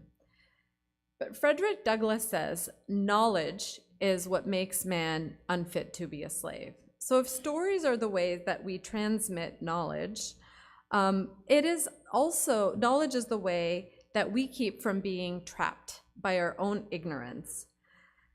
The difficulty is, because of the metaphorical nature of stories, which is what helps make us remember them, they can be discredited very easily. And religious stories, most of all, can be discredited quite easily because there is a lot of metaphorical language in them, and some of us don't take the time to interpret them or apply them. Some feel that interpreting the allegories that are found in religious is an apologist's game. Like, this is just something we do because we don't really, we want to keep believing and we don't want to make it look like our religion is telling us difficult things. But I think that, quite to the contrary, religious stories only make sense if we do interpret them, and there are specific rules to these interpretations. Conversely, some feel that the reasoning mind is too at odds with religion or scripture for religion or scripture to be true. Science is the understanding of the natural world, and it's built on empirical evidence. But I think that there's a role for both science, both as an understanding of the natural world, and religion is just conversely the understanding of ourselves and our relationship to other humans. So there's a place for both. In order to be instructive, we have to realize that we don't throw away one or the other. Religion can be rooted in rationality, and it must be congruent with our observations of the world. Then and only then can we actually be free-thinking humans that are elevated by scripture rather than shackled by it. This is an optical illusion that I quite enjoy, and you'll see a few of these in my talk because I think it's important to try to look at things for what they really are versus what they appear. So let's talk about science on religion. Intuitively, human beings have been turning to scientists time and time again to try to understand religion. As soon as we realize that there's a brilliant mind, we ask them about religion. We asked Einstein about religion. We asked him what he thought about God again and again. Stephen Hawking is another person that we asked about religion quite frequently. And I think that Stephen Hawking actually didn't quite ever find the complete theory that he was looking for and arrived at this idea of an agnosticism or maybe even atheism about the divine. But what I'm more interested in is his methodology and how he approached the idea of religion. And this is one of his quotes. This is actually abbreviated form. I'll read the whole thing to you because I think it's so important. He said, "If we do discover a complete theory, it should be in time understandable in broad principle by everyone, not just a few scientists. Then we shall all, philosophers, scientists, and just ordinary people, be able to take part in the discussion of the question of why it is that we and the universe exist. If we find the answer to that, it would be the ultimate triumph of human reason, for then we would know the mind of God. One day, I hope, we will know the answers to all these questions. But there are other challenges, other big questions on the planet which must be answered, and these will also need a new generation who are interested and engaged and have an understanding of science." This was kind of his plug for science and the idea of, not just faith-based waiting around, but actually doing action to fix the problems in the world. He goes on to say, "Provide clean water, generate renewable energy, prevent and cure disease, slow down global climate change. I hope that science and technology will provide the answer to these questions, but it will take people, human beings, with knowledge and understanding to implement these solutions. Let us fight for every woman and every man to have the opportunity to live healthy, secure lives full of opportunity and love." I think that's a tremendous quote. And really, here, there are three important principles that arise from this, and I actually think that any quest for the answer to divinity should have these three important principles. One is congruence, the other is rationality, and three, they should be instructive. As he says in the last part of that quote, none of it really matters if we can't apply it to our world right now and continue to make it the Garden of Eden that it currently is for us. All right, let's look at things the other way around. So, religion on science. In other words, what does divine law tell us about how to look at the natural world? Does it tell us to disregard it? How do we reconcile the stories that are in our divine books and in our scriptures when they seem so at odds with science? Well, from a Quranic perspective, we are told that all of it is from the same source. I think, I often have thought this as I've gone through school. I'll just throw it out there. Maybe it makes sense to you as well. I think like when we started studying science, we were fascinated with life. So we started studying a discipline we called biology, the study of life. And then as we studied biology more and more, we learned that it was really just all chemistry. And then as we studied chemistry more and more, we realized it was really just all physics. And I think that as we learn physics more and more, we're probably going to end up realizing that it's all just God. I don't really see a difference in any of these fluid materials, and maybe I can convince you of the same. Let's see.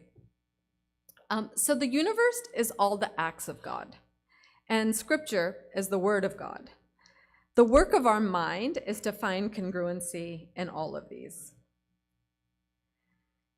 And the Quran itself tells us about the book and its verses, and a little bit about how to interpret them. So it says, "He it is who has revealed the books to thee. Some of its verses are decisive. They are the basis of the book, and others are allegorical." So there's two interrelated elements of all the verses that are found in the Quran. The decisive books are the ones that are the basis of the book. The allegorical ones are the ones that have to be interpreted in light of the basic verses. So basic verses are really simple. They are like, do not kill any soul, kill not your children for fear of want, eat not up another's property, be with the righteous, keep up prayer. They're usually in these like little 3 word sentences. They're very direct. There's no mistaking what they mean.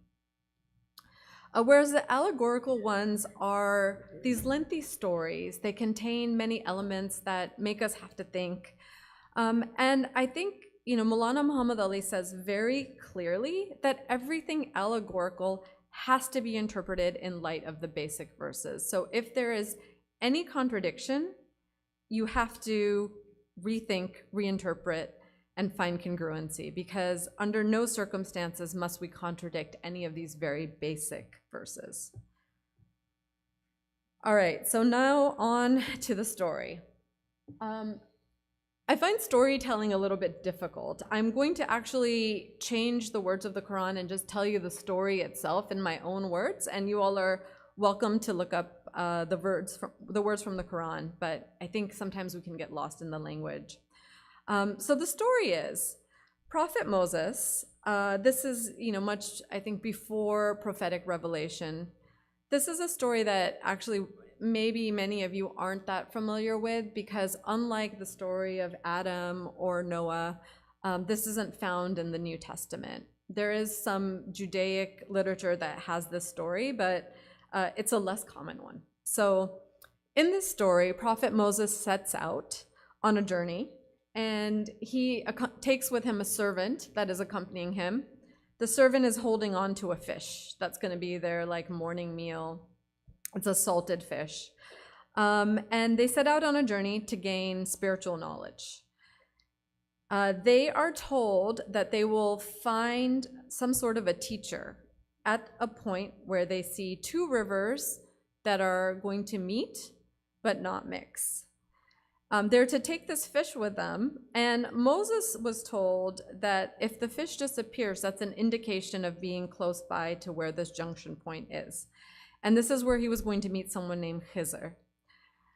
Accompanied by his servant, Moses sets out, and he's going along, and after a tiring journey, Moses asks the servant, "Hey, where's the fish? Let's sit down and eat." All of a sudden, the servant looks and he's like, "Oh no, the fish got away." And he very apologetically says, "The fish must have made its way back into the river, jumped out of my hands and into the river and swam away." And he says, "I'm so sorry, the devil made me do it."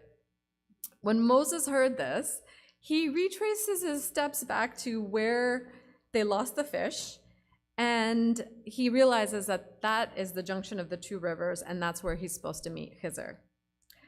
Kizer is a boatman who is able to traverse on this river where, so it's actually said that there's two rivers that meet but don't mix. And while Moses was able to walk along one river, in order to traverse the other river, he has to have this boatman, Kizer, with him.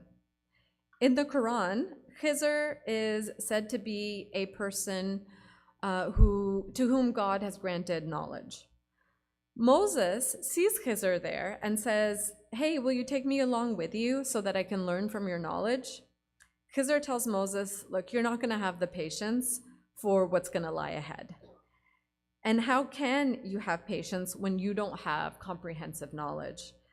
Moses is really eager to go on the journey, and he says, No, I promise you, I'm not going to disobey you. I'm just here to learn. Kizer agrees to take him, but only on the condition that Moses will not question any of the things that are happening, until Kizer himself says that he will clarify those happenings for Moses. Okay, so everyone with me so far? Okay, good. So here's the story. So Moses gets into the boat, and they're going along the river, and they come upon another boat. Kizer goes and puts a hole in this boat, and that boat sinks to the bottom of the river. Moses is like, "Whoa, you just put a hole in this boat? What about the people that work in the boat? Its occupants. You know, this is what they use to make their livelihood. You've done a terrible thing."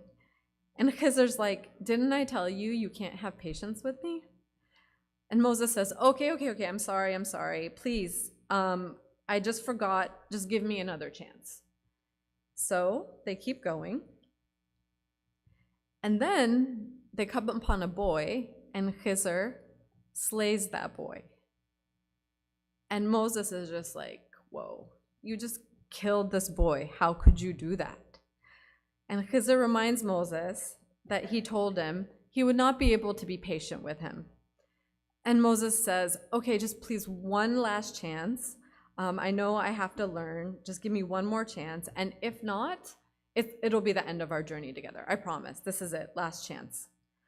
So they keep going, and they come upon a town.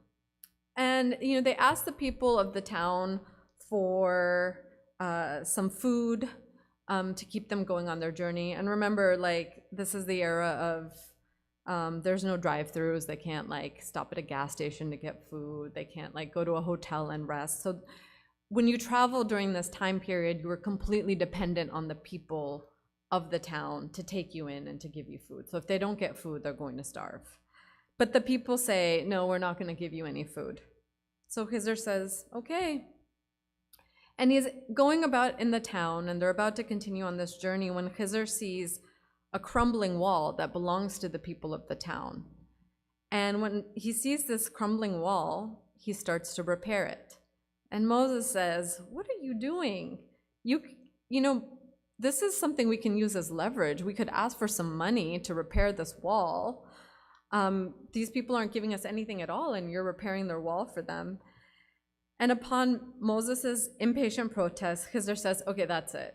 That's the end of the journey. You could not have patience with me, and I told you that you wouldn't have patience with me. But now I'm going to explain to you why I did the things that I did." So Kizer explains, "I made a hole in that boat so the boat would slowly sink to the bottom of the river. The reason I did that is that there was a dictator king coming along the river, and he was seizing the boats of all of the people who worked on the river so that he would have all the boats for himself. The boat sank, and the king wasn't able to seize it. The people there were easily able to repair the boat so that they could go on and continue making their livelihood." And then he says, "The boy that I slew had good parents, and the boy was going to grow up and involve them in wrongdoing and lead them astray. So I slew the boy so that the parents would get a better child in return." And he says, "As for the wall, Buried under the wall was a treasure that belonged to 2 orphans that lived in that town. It was left there by their righteous father before he passed away, so they could retrieve it when they came of age. But if the wall had fallen, that treasure would have been discovered and it would have been taken by the townspeople.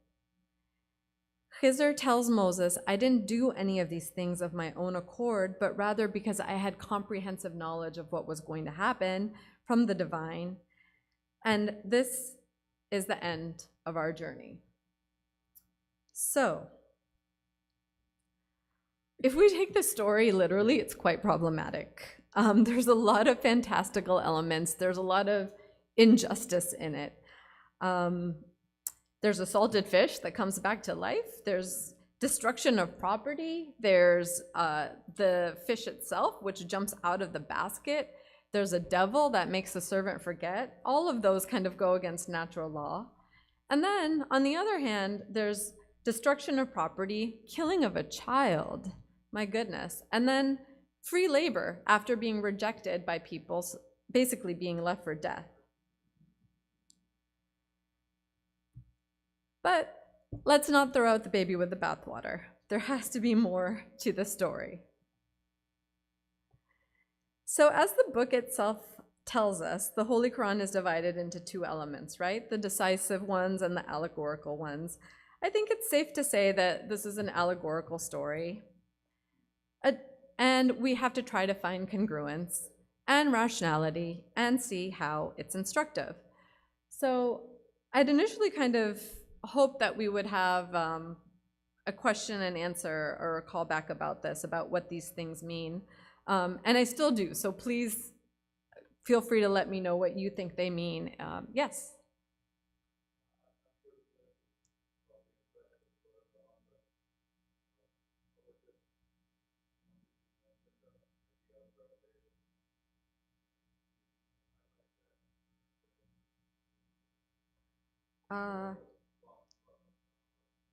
Yeah, sure. I hope so. If I fail to do so, please, Ahmed Uncle, you can jump in at the end.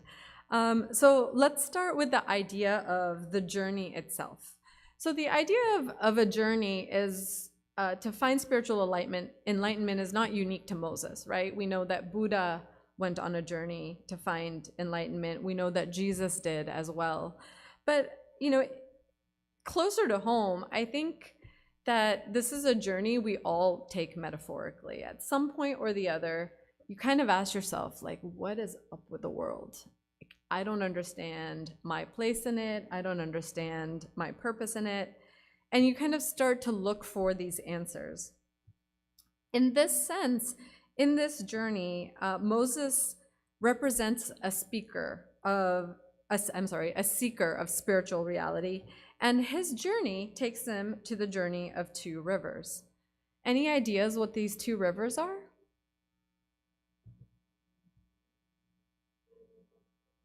Good and evil, that's an interesting one. They're 2 rivers that meet but don't mix.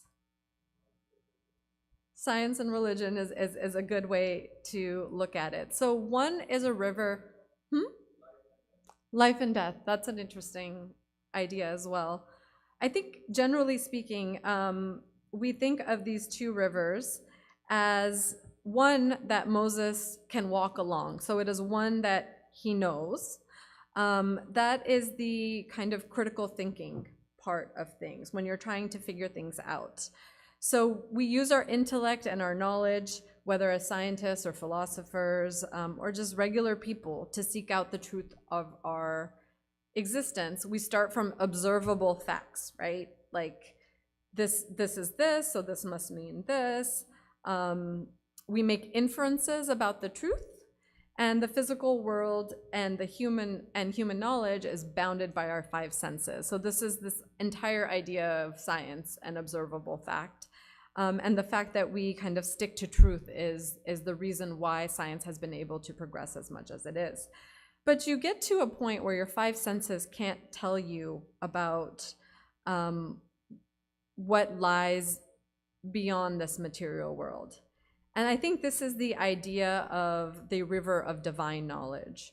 So when you get to this junction, you need a teacher, or you need to go beyond your five senses to understand the realm of what lies beyond.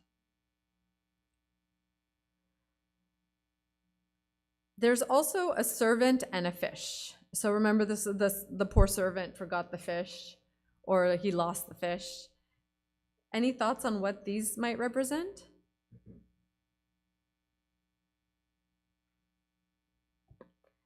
So importantly, neither the servant nor the fish can go with Moses on this journey that he takes with Kizer. The fish is, I think, sort of the easiest to understand. The fish actually jumps back into the river that Moses already knows and swims away. And, you know, a fish moves like this. It goes to and fro.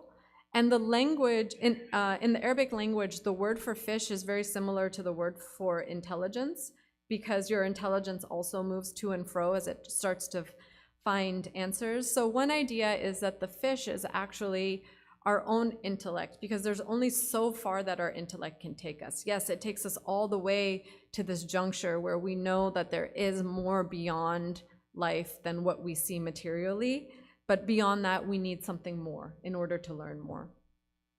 The servant is representative of the ego. We all have, not like an ego like, oh, you're arrogant, but rather just like the ego, which is the part of ourselves that is very tied to the material world.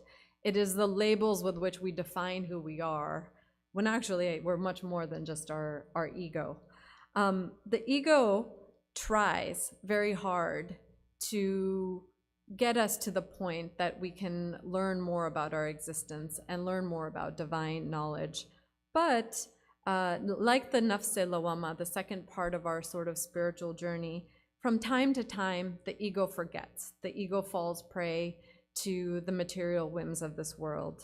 And that was the idea of the servant forgetting the fish. He says, oh, the devil made me forget it. So even though the ego is there to serve us on our journey, there are times when the ego will make a mistake. And then next is the boat and the boatmen. Just for the sake of time, I'll continue going on. The boat is actually the thing upon which we can make the rest of our journey. So it is our heart or our mind's eye or our spiritual eye. And the boatman is the teacher that teaches us, that helps us along this journey, that helps us to traverse this river. The rest of this story, once we kind of have this set up, can be divided into two different layers of interpretation. There's the way in which it applies to the life of Prophet Moses, and then there's more broadly the way it applies to the life of all of us. So I made this little chart for the sake of clarity. So the boat is an incident of suffering some kind of apparent loss. It's really common for people to take loss or an apparent loss they suffer and just think, if there's a merciful God, why am I going through all this hardship? There must be no God. Unfortunately, that is a conclusion that people arrive at very quickly, very commonly. In reality, this is a very short-sighted view, right? We may not know what lies ahead, and more importantly, it doesn't really matter what lies ahead, because a difficulty can in itself be very instructive and important to shaping who you are. We don't live in a zero-gravity world, because that's actually would be harmful to us. In the same way, a life that's lived without challenges is harmful to us. People find that they actually have a greater incidence of depression when people aren't given challenges to get past. So is this a placation? Maybe yes. Is it true? Definitely yes, it's true. Whether you want to take it as a placation or not, that which doesn't kill us definitely makes us stronger. And more often, there can be something ahead of the difficulty that is actually more beneficial to us. We need difficulties to strengthen us. For Moses, this is a foretelling of when Moses' people arrived at the Red Sea. When they got to the Red Sea, they weren't certain that how they were going to cross it. There was a passage made for them, and in the end, it was their opponents that were lost. The next thing is, I think, the more difficult story, which is a story of real loss, because there was a child that was killed. And clearly, we know that this wasn't actually a real child that was killed. We have to take this metaphorically. And I think that the best way to understand this, we have a lot of metaphors about babies. Throwing the baby out with the bathwater is one of them. Another thing that we often say is like, nip something in the bud or kill it before it grows.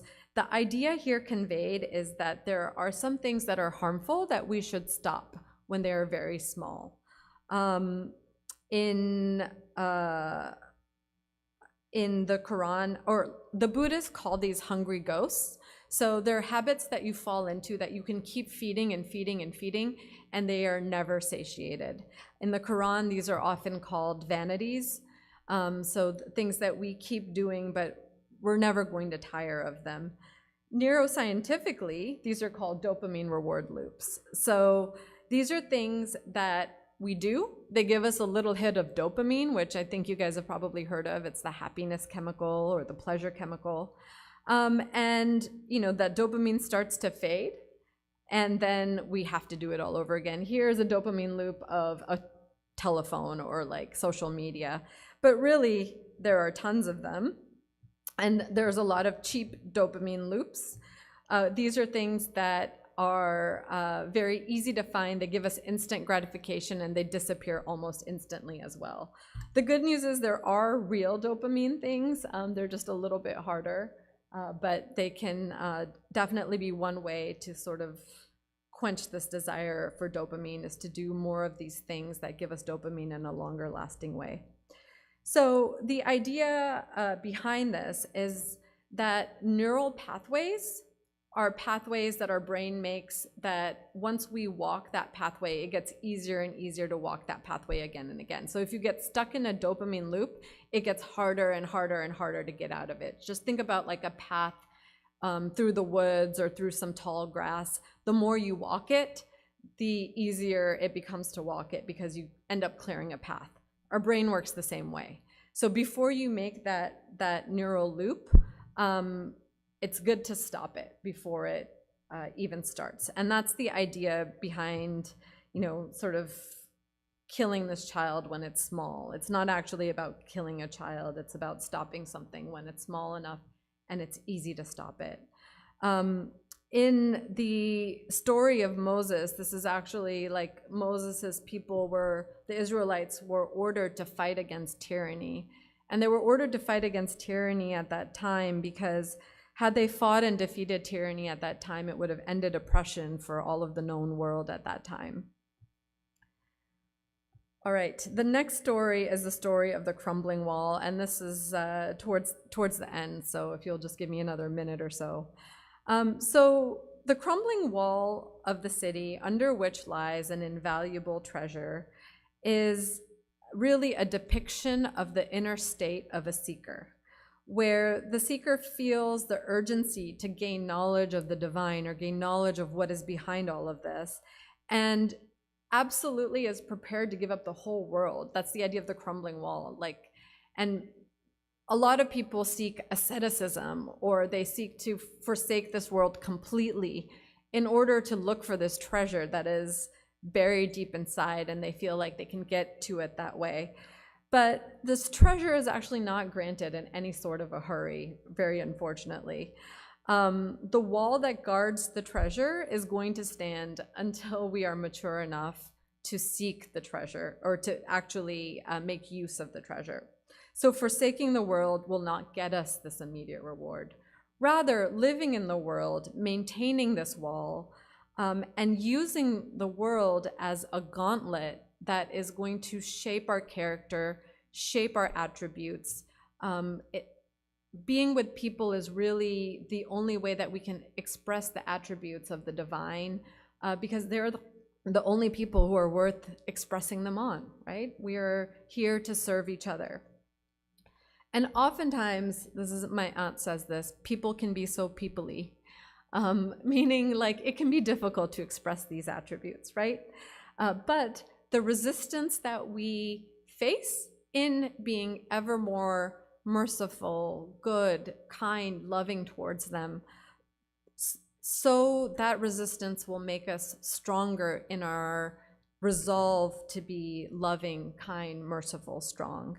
And this world, the crumbling of the wall, maintaining this wall, is actually how we are going to strengthen our muscles to give ourselves the ability to fly in the next world.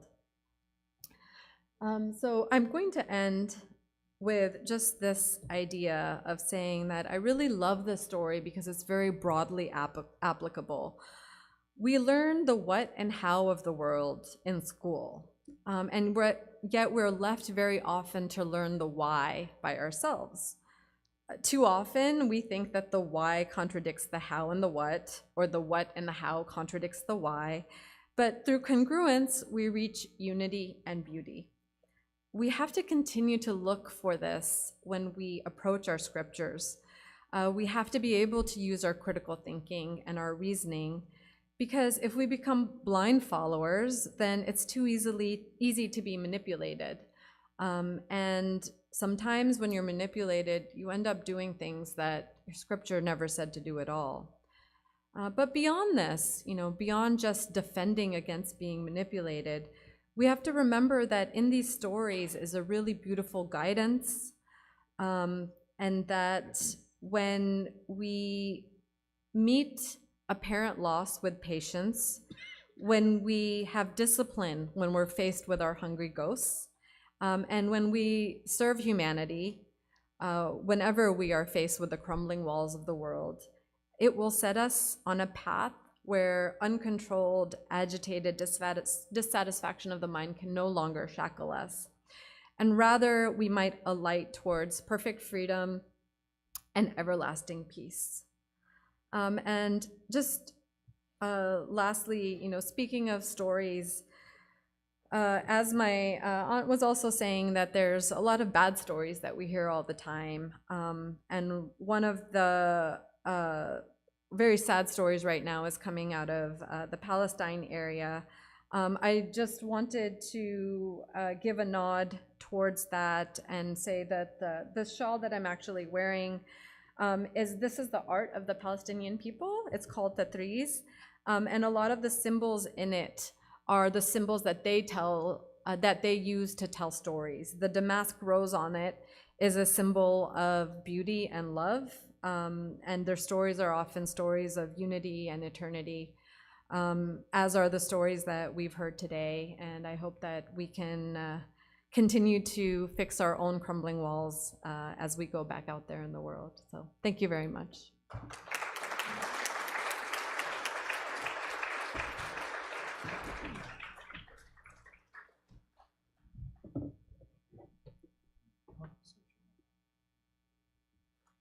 Thank you so much, Aisha. What did I tell you? That was tremendous.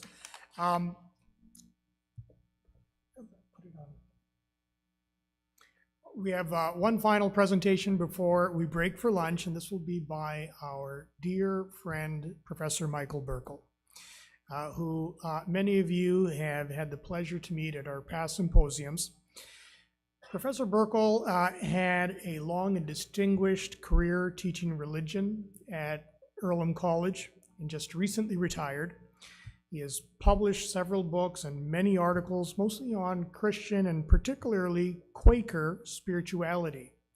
His latest published book, though, titled Quran in Conversation, was on interpretations of the Quran by contemporary North American Muslims. One of the final courses that Professor Burkle taught before retirement was a seminar on Scripture among the mystics, on which mystical commentaries on sacred texts were examined, including some commentaries by members of one tradition respectfully engaging the holy books of others. Now, on a personal note, we've heard today about how the purpose of life according to Islam is to develop one's soul so that one may live a spiritual life. And if I were to think about the persons I've encountered in my life who have that type of a resolve, Professor Burkle certainly top on that list. So please welcome Professor Michael Burkle.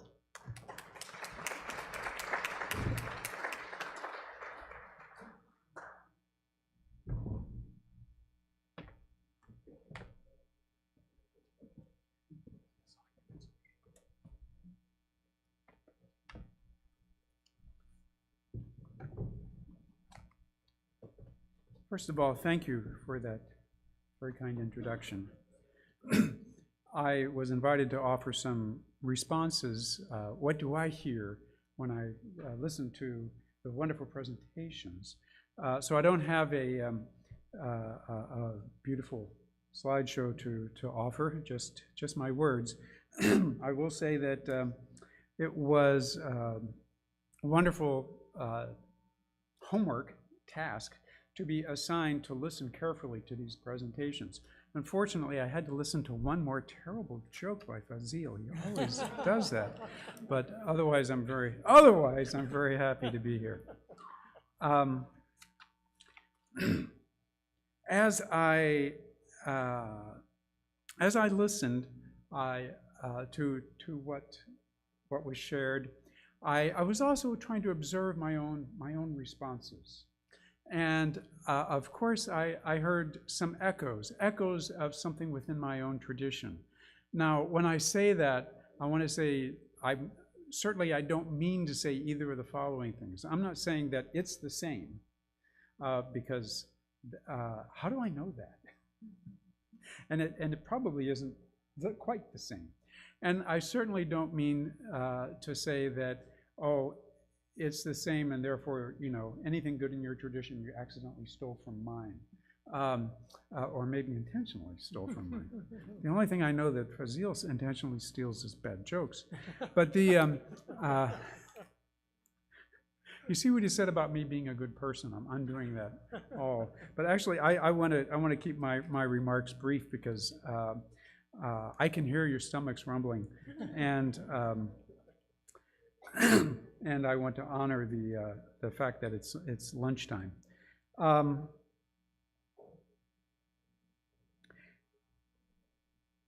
I'm moved by this practice of reading your texts, reading your holy books, in a frame of spirit that opens the self to the wisdom of the text and to the divine presence that permeates it.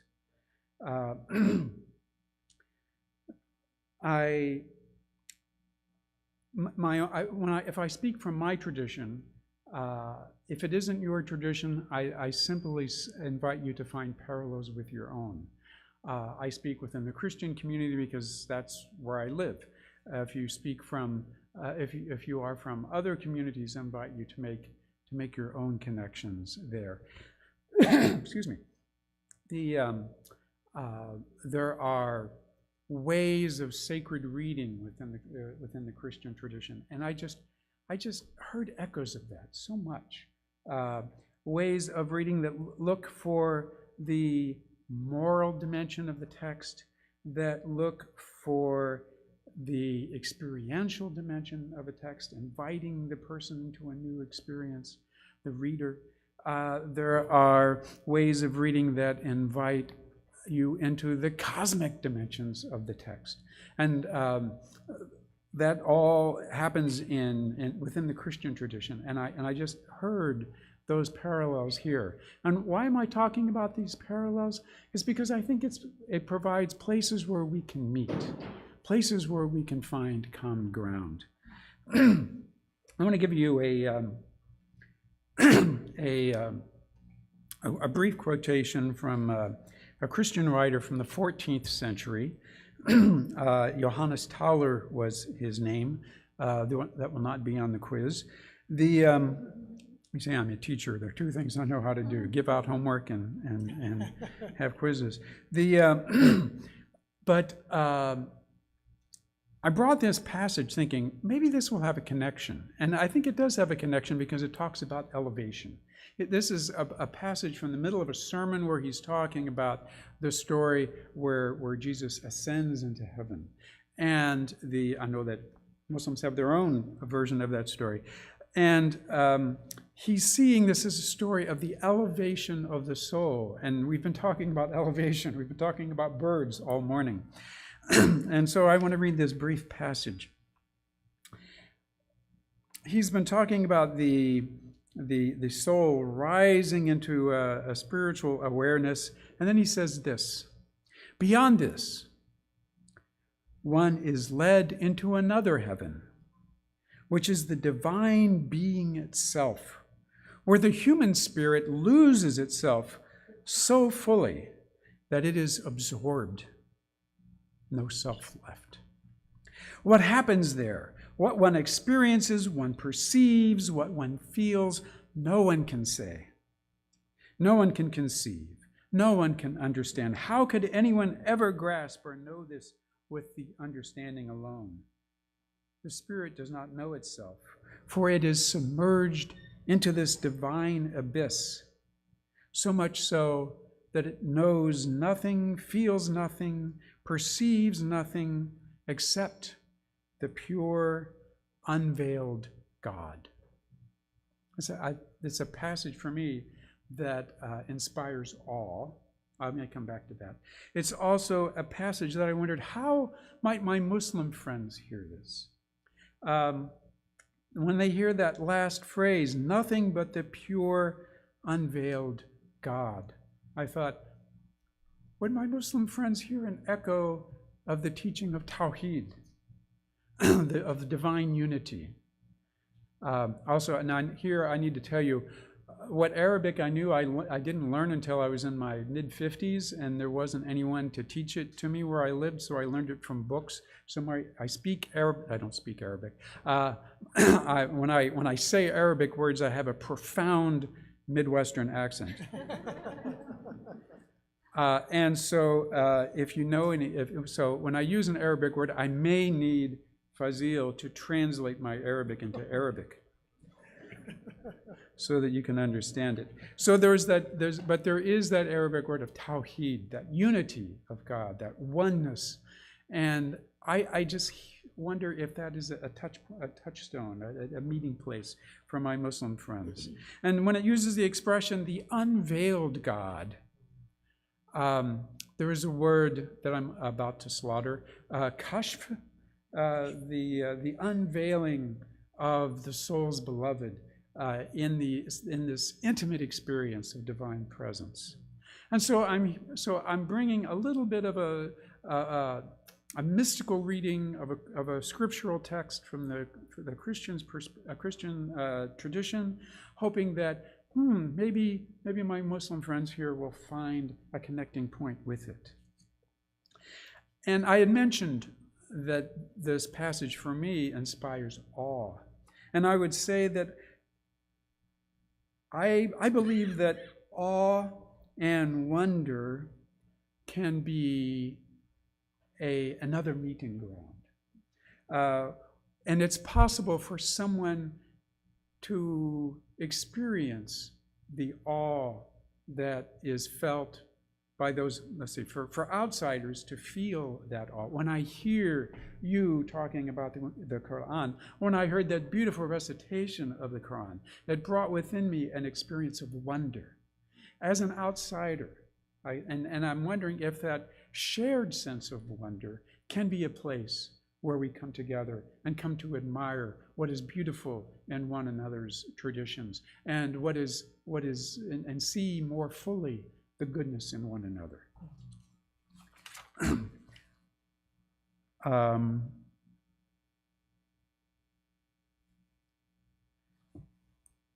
It's lunchtime.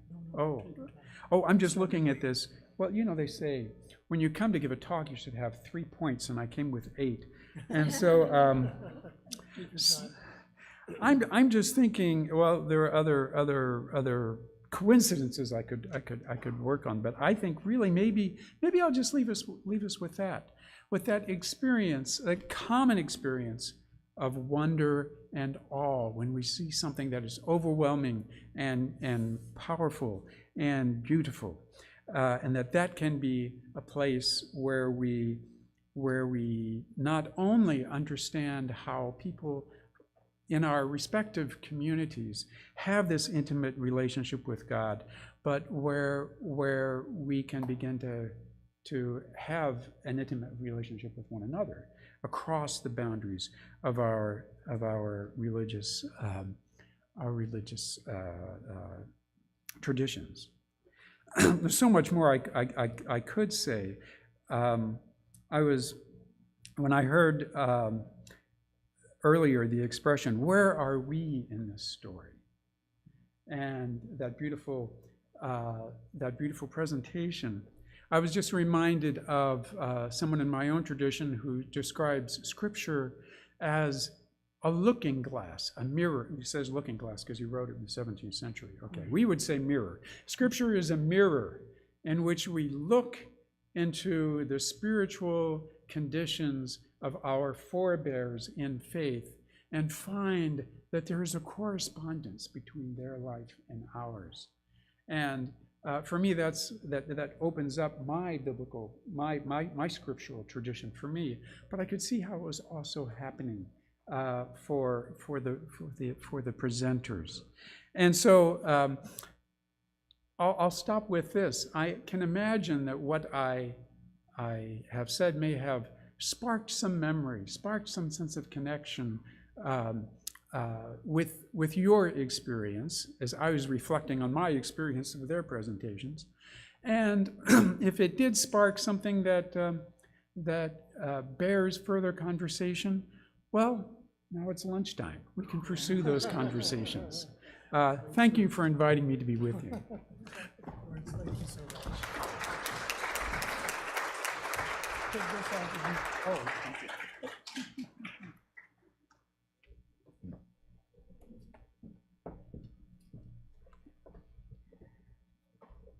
Thank you so much, Professor Burkle, for those beautiful words and wonderful reflections. So we will break for lunch now, which will be served out in the atrium, and we will recommence in 1 hour. It looks like it's 12:13 now, so 1:13 we're going to recommence. And we will start with a special presentation offered to us by Professor Omid Safi of Duke University on Fariduddin Attar's classical work, The Conference of the Birds, or The Speech of the Birds. It's an hour-long, intimate talk that addresses the subject of scriptural interpretation, the topic of allegories, and the beautiful metaphor of the bird representing the soul. We really hope you've enjoyed the program so far, and we look forward to seeing you in an hour. Enjoy your lunch.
If everyone can please take their seats, we'd like to start in 1 minute.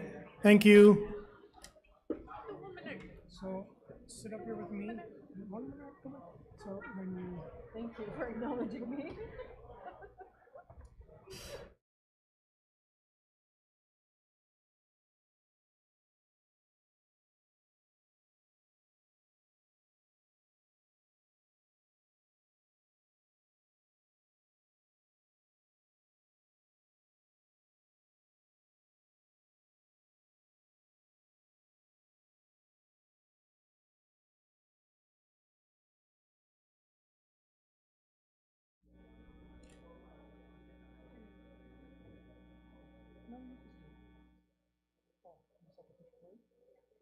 we need to dim the light. So.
Hello, Assalamu alaikum, and greeting.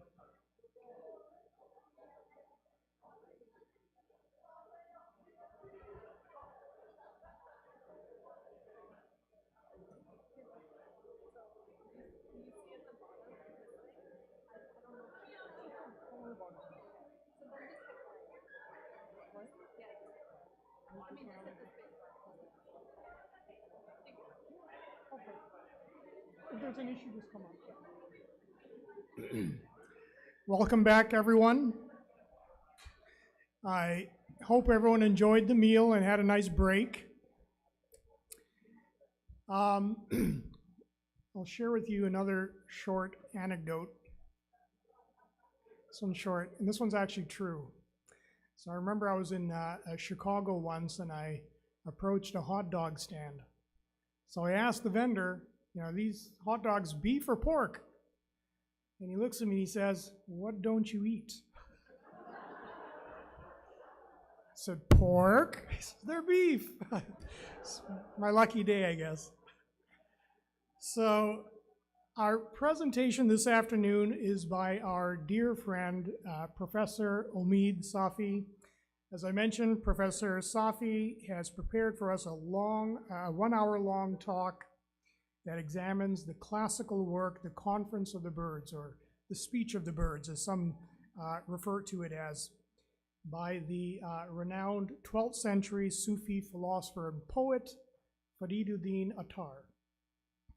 Professor Safi serves as Professor of Islamic Studies at Duke University.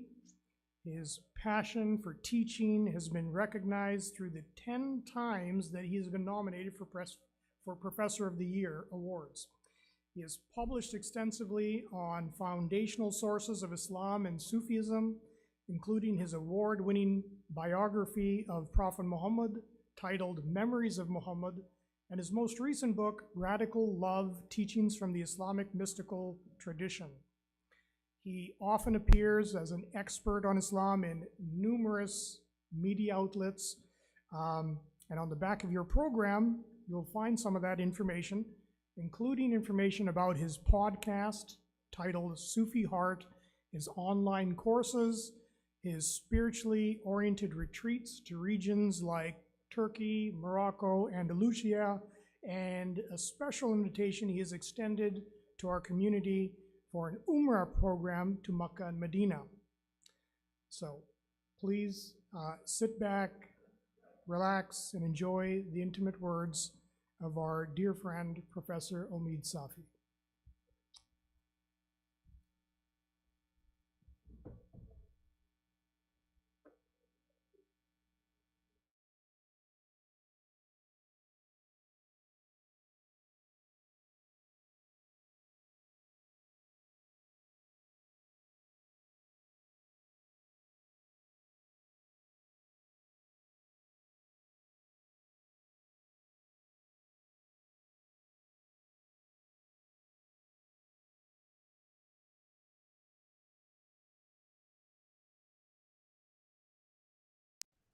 Hello, salam alaikum, and greetings to all of you. It is my pleasure to share a few words about one of the great masterpieces of mystical literature, which is Fariduddin Attar's Mantiq at-Tayr. Mantiq at-Tayr, the speech of the birds. The speech of the birds. In English, sometimes it has been translated as Conference of the Birds. Conference of the Birds. So in this time that we have together, I want to gently walk us through some of the key passages in the speech of the birds, and to talk about the significance of this mystical allegory. This is a text that Maulana Rumi knew and loved well. He had a deep connection to Attar. In some ways, it serves as a model for the Masnavi itself. And well, to begin with, let's talk about Attar himself and the significance that he has in our tradition. He is a pivotal figure in the history of Islamic spirituality. You know, nowadays, when we think about the Sufi tradition, particularly in a Persianate, which includes not just Persian, but Urdu and Turkish and other South Asian languages, you know, we tend to think about figures like, of course, Maulana Rumi and Hafiz and Sadi and Nizami. It's this connection of the mystical tradition and poetry. Attar is really key in bringing together these two traditions. You could say that before the time of Attar, we have a poetic tradition, which to a large extent consisted of court poetry, poetry in praise of rulers. And then we had mysticism, you know, figures like Bayezid Bastami and Kharaqani and Hallaj and Ain al-Ghazat Hamedani and Ahmad Ghazali and others.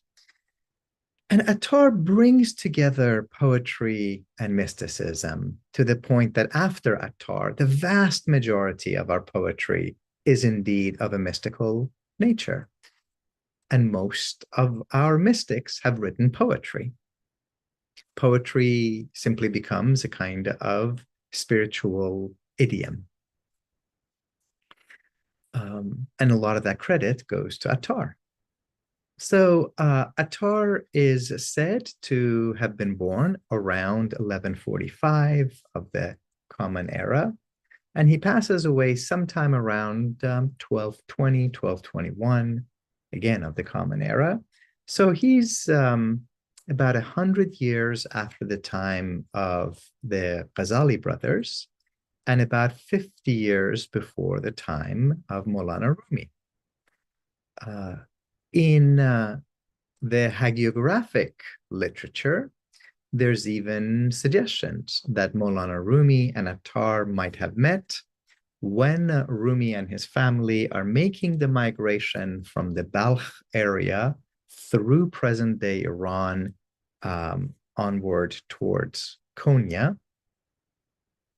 And the story goes that Maulana Rumi, of course, at that time, not yet Maulana and not ever called Rumi.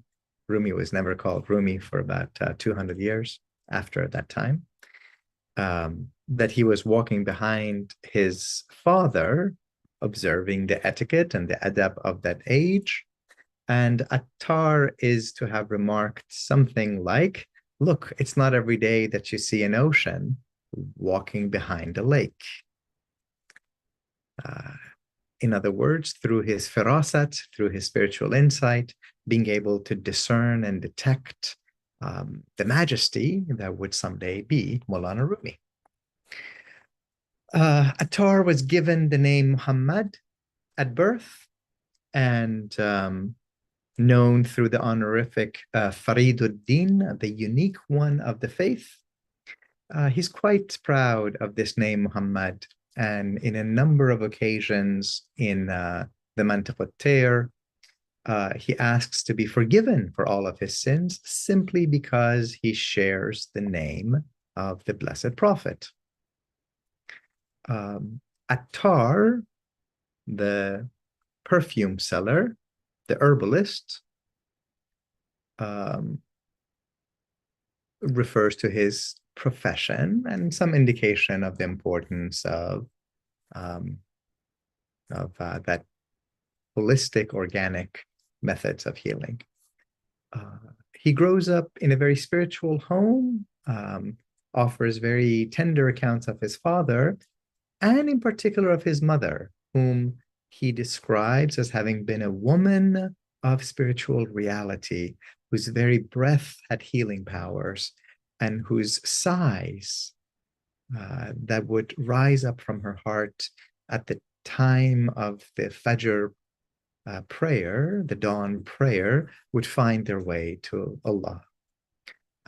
There's something about this experience that he has with his mother, and as a paragon of female spirituality, which is quite important. Attar writes a number of books. There's also a lot of books attributed to him. It's hard to sometimes be absolutely certain of this. And the two that I just want to mention before diving into our text is one of them is the Tazkiratul Awliya, the memoirs, the memorial of the Friends of God. And this is simply the single most important text that we have for the lives of the early Sufis in the Persian Sufi tradition. How we come to see Bayazid and Hallaj and Rabia and Kharaqani and all these great early giants of Islamic spirituality is largely due to the way that Attar has depicted them. And then that brings us to the Mantiq al-Tayr, the speech of the birds. So that phrase, Mantiq al-Tayr, is a Quranic one. And Attar, very much like Maulana Rumi, is deeply and intimately familiar with the Quran. His work is filled with so many hundreds of references to the Quran, to the Hadith Qudsi of the Chosen One, the Blessed Prophet, as well as the teachings of earlier Sufis.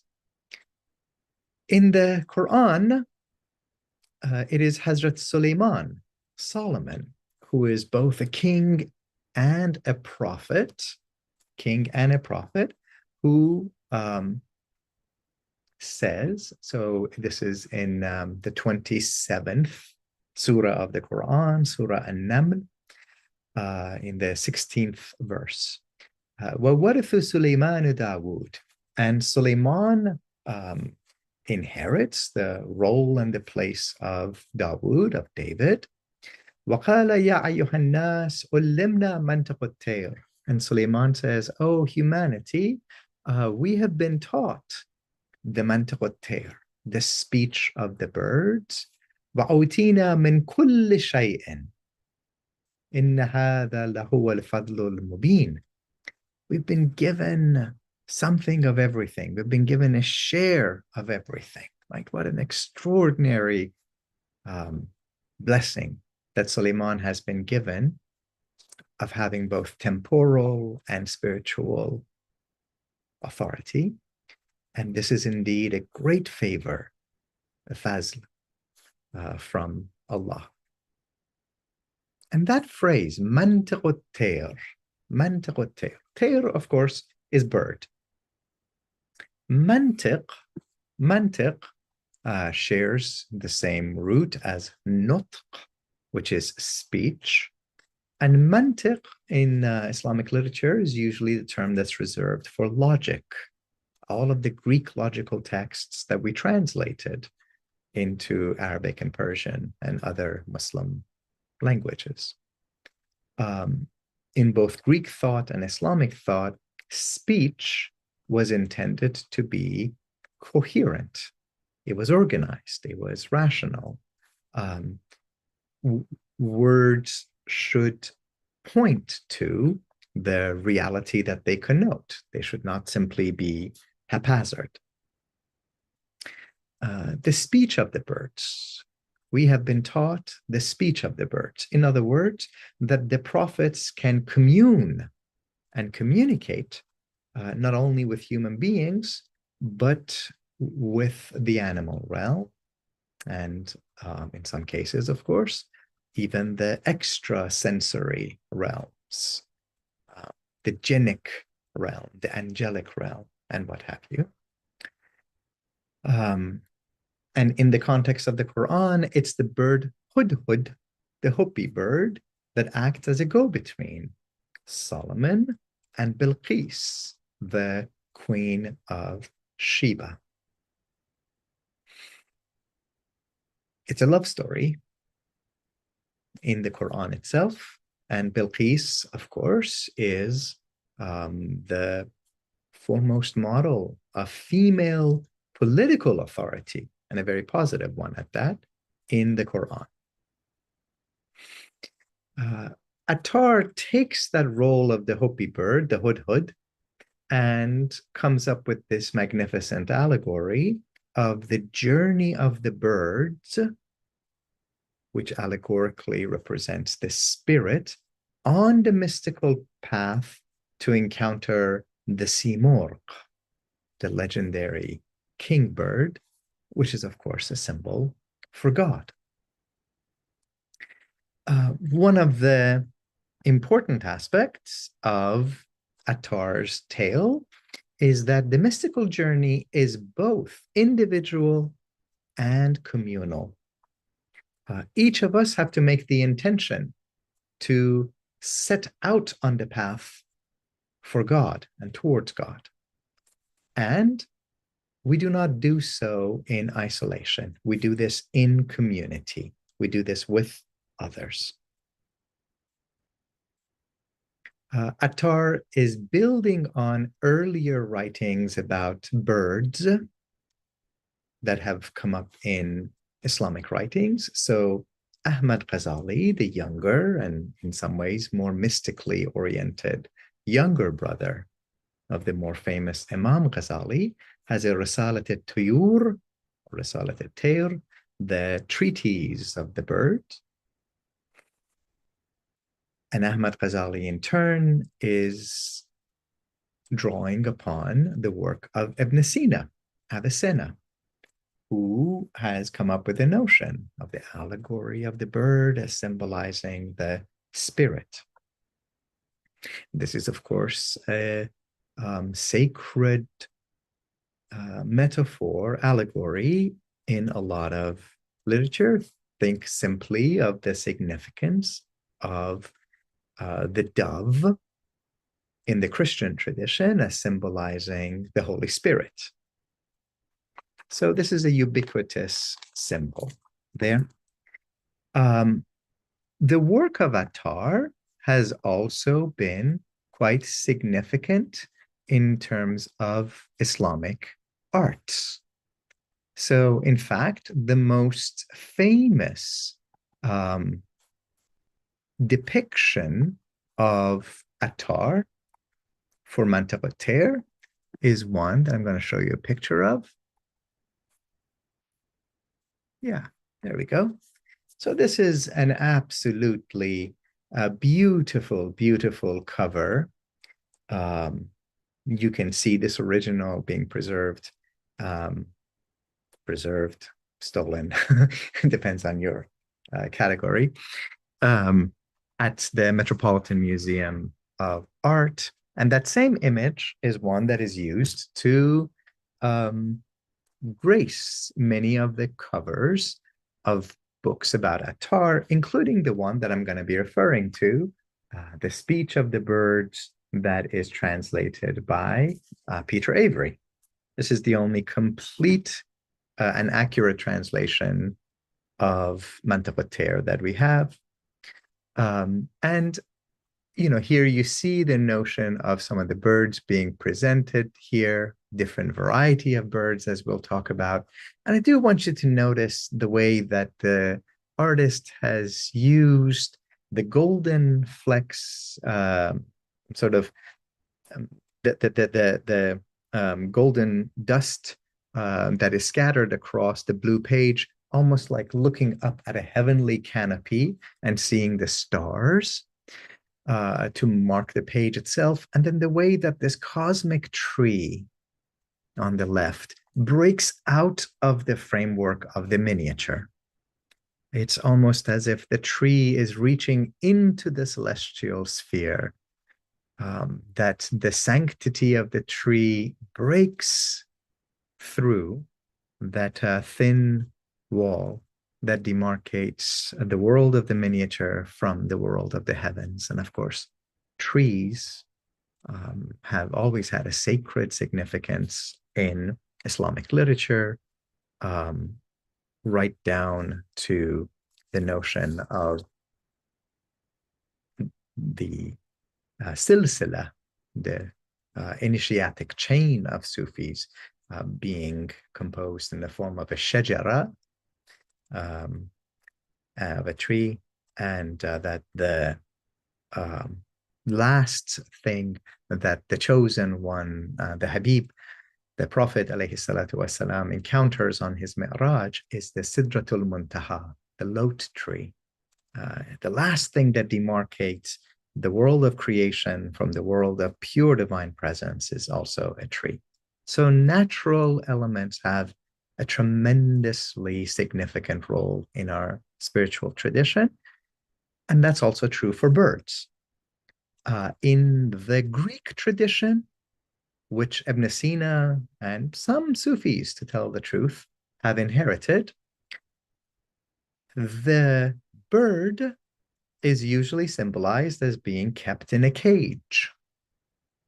And the goal is to free the bird from the cage, and the cage is at times allegorized to the body.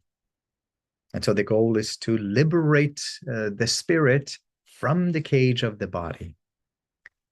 That notion does not entirely fall away in Islamic spirituality, but much more common is the perspective that we get in Attar and Maulana Rumi.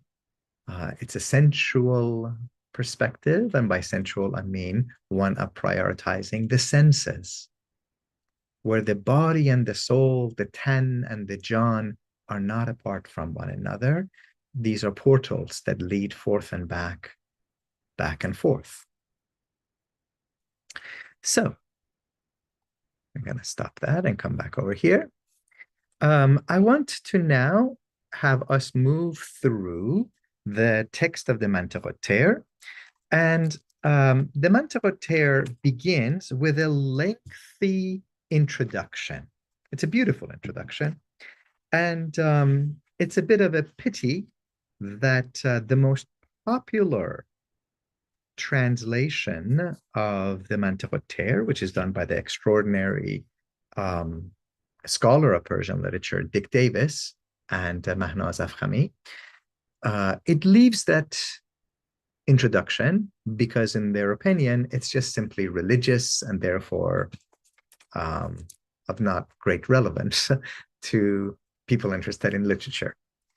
I think we respectfully disagree, and we think that the introduction is also key, and I'm going to point out a few of the themes that come up. So here's one of the important points that we already notice in Attar's book. He tells you the punchline. He tells you all the secrets in the introduction, and yet we forget. So we're going to slowly work our way to it, but there's something about this cosmic encounter of the birds, the spirits, with God, in which they come to recognize themselves as a reflection of God. And as we will get to it, this will involve the most ingenious pun in the history of Sufism. Attar already tells you that in the introduction. He already tells you the ending, the punchline. He gives it away. And yet we forget, because this is our tendency as human beings to forget and to become forgetful. But it's the introduction that really makes it clear how the Manteroter is a mystical allegory and not simply a beautiful work of literature. In this introduction, Attar begins by saying that by calling on God and calling on the prophet. He calls on God and says, you know, it was you who threw me in. You get me out. It's a very intimate, direct language of calling upon God. He says, people fear you. I only fear myself. From you, I've only ever experienced good, but it's from my own ego that I've ever experienced evil. And again, remember that Islamic spirituality always seeks to have a balance between the transcendence of God, God as beyond the beyond, God as Allahu Akbar, God is greater, God is greatest, God is far beyond all of our conceptions. Whatever we conceive of God, this is the way that we have limited God to our own categories, our own imagination, and God is grander than that, vaster than that, supreme beyond that which we can describe. Subhanallah amma yasifun. And that grandness, that beyondness, that tanzih, transcendence, is always balanced, tempered with a tashbih, an immanence, a closeness, a here and now-ness. God is also here. To use Islamic language, God is closer to you than the beating of this pulse right here. God is closer to you than the jugular vein. God is closer to you than the beating of your heart. As the Quran says, Allah intervenes between a person and their heart. So in this introduction, Attar says, for it is thus that we are each other's neighbor. God and us are neighbors. You are like the sun and I the moon, shadowing each other, right? The light is from God And all that we can ever do is to reflect the light of God. Reflect the light of God. In that same introduction, Attar also expresses in a poetic language truths, teachings that if it were to be expressed in theological language, well, some people would be shocked, but this is the world of poetry. This is the world of mysticism. This is where we are allowed to speak out of the ecstatic fervor of love. So he says, all is immersed in his oneness. Everything is absolutely immersed in that divine unity. It's not so much that there is one God, it's that God is all there is. This, of course, has been a claim of the Sufi tradition, right? We hear this in Junaid of Baghdad. We hear this in many Sufis. In the beginning, there was Allah and there was no one with him. In the end, there will be Allah and there will be no one with him. And then they always add, and it is now as it has ever been. What a paradoxical thing to say. It is now as it has ever been. So on one hand, I am, you are. The air around us, the room that you're sitting in, these are real, they exist. And from another point of view, only Allah exists. Everything else is derivative. It's only God who is the sun and the son of all the suns. And the rest of us, our light is borrowed. Our light is a reflection, a derivative. So this is what Attar says. The throne of Allah is on water and the world is on air. Forget water and air. All is God. Jumle khudast. It's all God. The throne and the cosmos are no more than talismans. He alone exists. All of this is no more than a name. Look at how this world and that world, the hereafter, are He, not other than Him. And were there others, that would also be He. All is one essence, but in varied categories. All one language, but of differing idiom. Humanity must acknowledge the King, God, although we come to see the Shah in 100 guises. But be not in error. God knows who He is. Since all is God, why should there be any mistaking?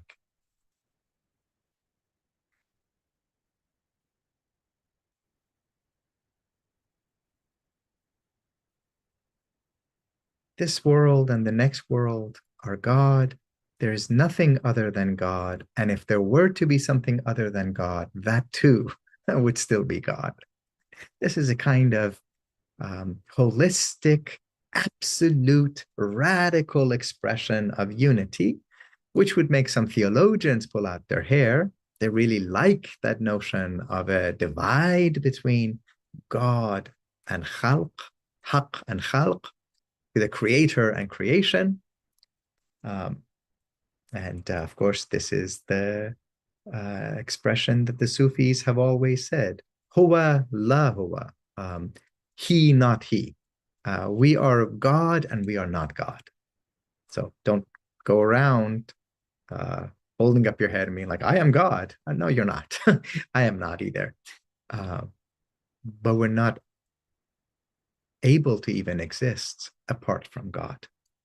We are the fish in the ocean, and God is closer to us than the ocean is to the fish, as Chishti Sufis have always said.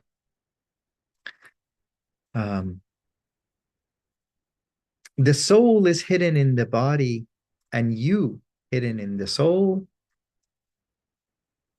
Oh, hidden within the hidden, oh life of the soul. God is John e John. God is the soul of the soul. The soul and the body are not so apart. Although in the soul, you are indeed the hidden treasure, yet you are manifest through the body and the soul too. Tar is playing here with that notion of kuntu kenzan makhfiyan. I was a hidden treasure and I loved to be known. I yearned to be known, so I created. Hidden in the soul, O you God, you are the hidden treasure. So after beginning with this majestic description of God, he also then goes on to offer a praise of the prophet, the chosen one, with whom Attar has an extraordinarily tender and intimate relationship. Remember, the prophet is not simply, as it were, the deliverer of the message. He is the message itself. He is the essence of the divine dispensation. He is the light of God.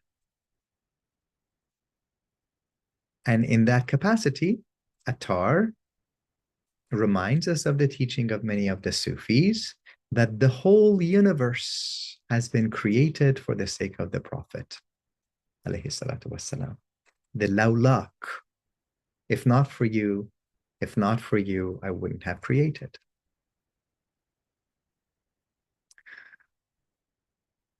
He goes on to tell the story of the Prophet through a petition, through an acknowledgement of our brokenness.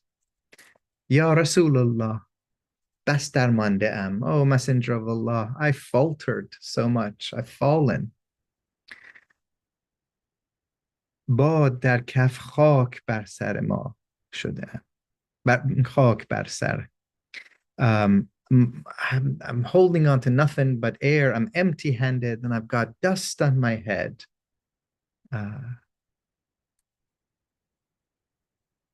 glance towards me, the sorrowful spare.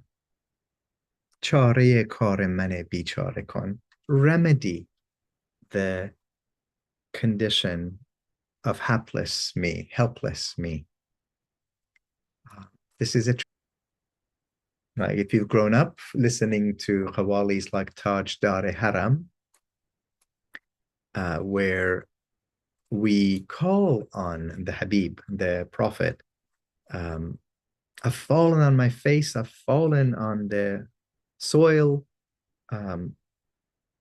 cast one glance at me, look at me. Well, of course, if the Habib were to look at us, that glance itself is healing, is redeeming, is transformative.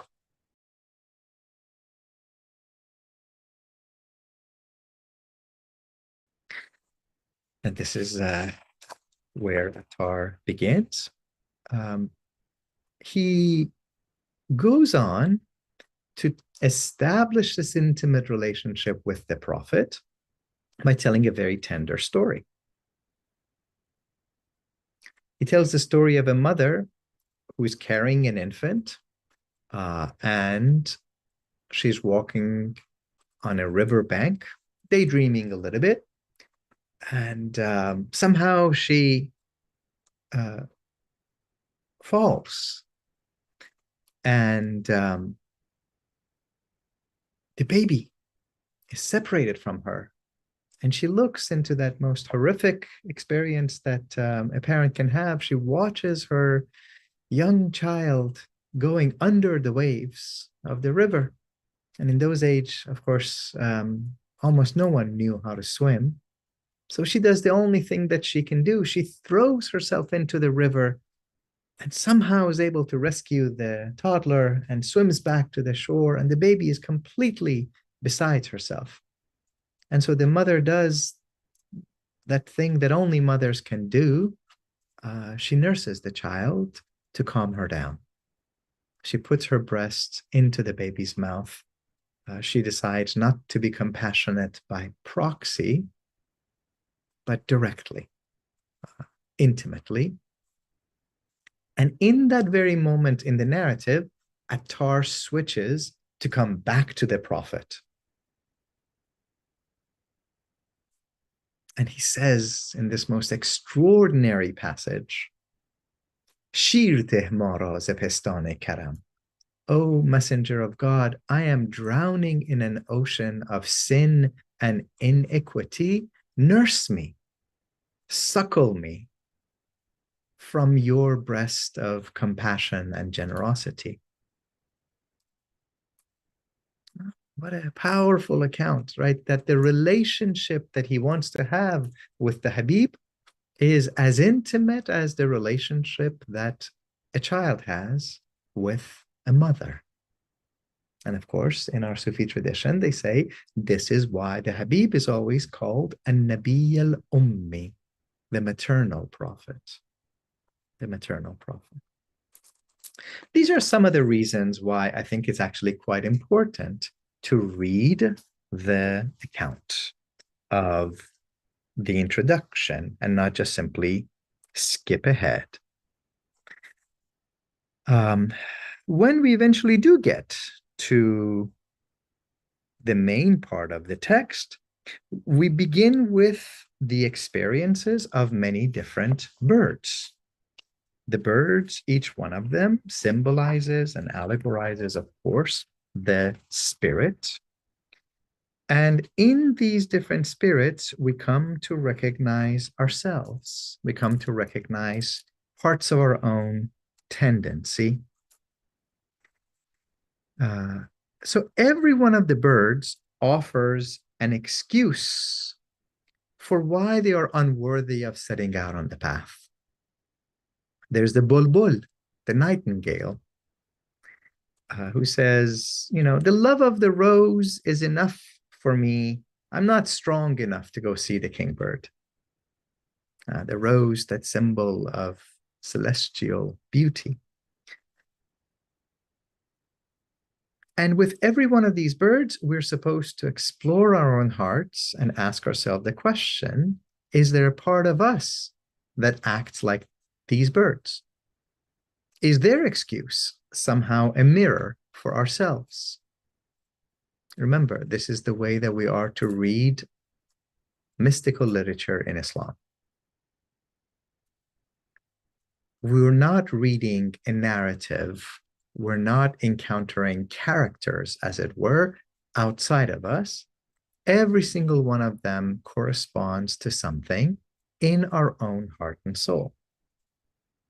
So what's that part of us that is simply content to love and adore the rose, beautiful forms in this world, but actually sees ourselves as being unworthy of the creator of the rose maker? And the tuti, the parrot, says, I want eternal life. How often do we encounter people who seem to want to get something out of the mystical path? And the hudhud, the Hopi bird is the Sufi sheikh. It's the guide. Says, no, on the path, you've got to learn to sacrifice. It's not all about you. It's not just to make you happier. There's a measure of the path, which is that willingness to give of ourselves for the sake of others. To scatter your soul, actually. John Feshan. To scatter your life the way that you would scatter rose petals. And of course, you want to do that within measure. You want to do it with consideration. The peacock is an externalist, a zahir parast. The peacock says, oh, I only want paradise. Paradise is good enough for me. And the Hopi bird says, no, you have to learn to become whole, seek the whole, be the whole, become the whole. Don't settle for paradise. Don't settle for avoiding hellfire. You're here for the one who created heaven. The duck says, I just want to do the rituals. I just want to do what I'm asked to do. Don't ask me more. And what the Hopi bird talks about is that, no, there is no problem, of course, with prayer, with fasting, with pilgrimage, any of the main rituals. It's when the rituals become an end to themselves.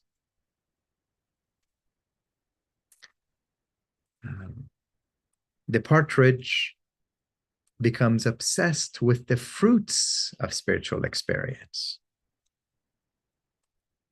And indeed, when you go on the path, sometimes you can have some extraordinary experiences.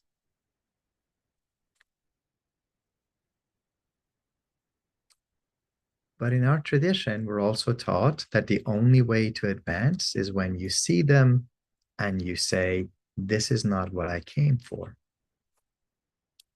And then and only then can you progress. So we go on and we hear so many of these kind of stories. How does the hudhud persuade the birds to set out on their path? How does he encourage them to move? He doesn't berate them. He doesn't belittle them. He certainly doesn't wave the finger of shame. He tells them stories. He inspires them. He inspires us through love stories. And these are beautiful stories that he shares. He tells one beautiful story of Mahmud and Ayaz, the king and his favorite courtier, his favorite companion. Mahmud is missing Ayaz so much. And so he dispenses a page, a messenger, to go forth and see Ayaz, bring Ayaz back. And the messenger says, you know, I galloped as fast as I could. I did not pause. I didn't stop.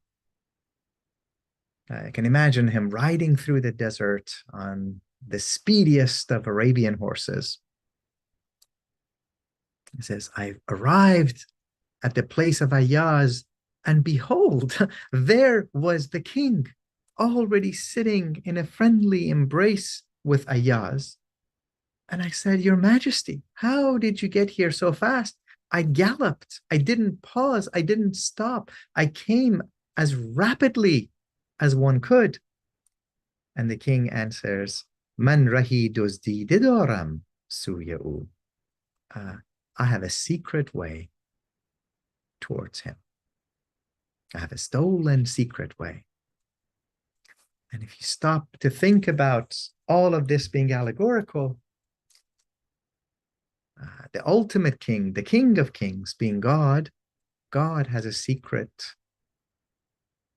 passage to you.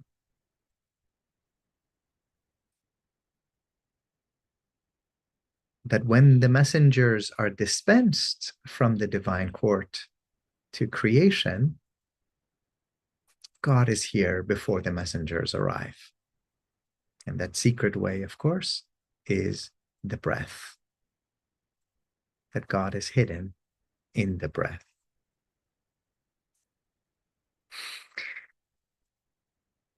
Attar then goes on to tell the most powerful story.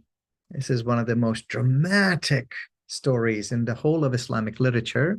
And it gives you some sense of how rigid we have become in today's context.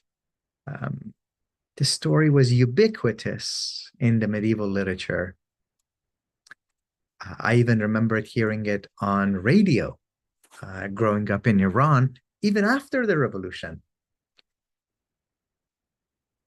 But today you would not find this being preached in a lot of places.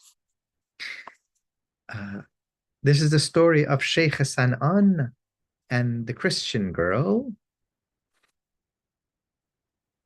According to this, Sheikh San'an was the caretaker of the Kaaba. He had been taking care of the Kaaba for 40 years. 40 years.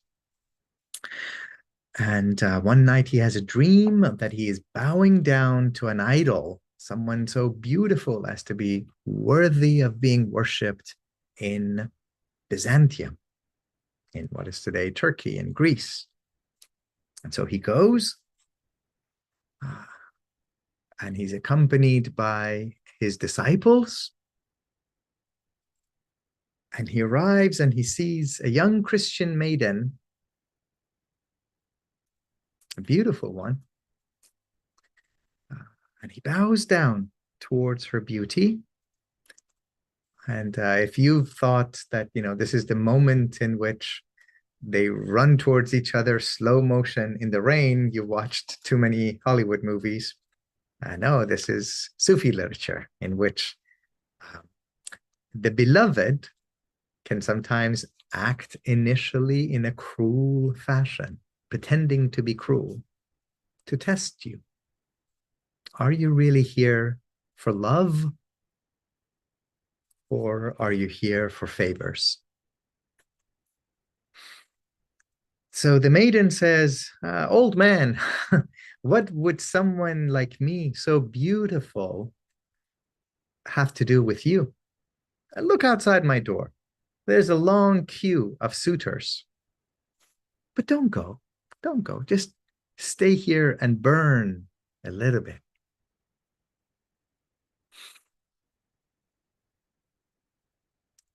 And she poses some tests to him. I want you to become a drunkard. I want you to go and take care of the pigs in my pigsty. And according to some versions, astaghfirullah, astaghfirullah, I want you to burn the Quran. And he does. He becomes a drunkard. He goes and he lives and takes care of her pigs. At which point, the companions, the disciples of the Sheikh, are besides themselves. He was this great Muslim spiritual figure. He took care of the Kaaba, and look at him now. He's a drunkard. He's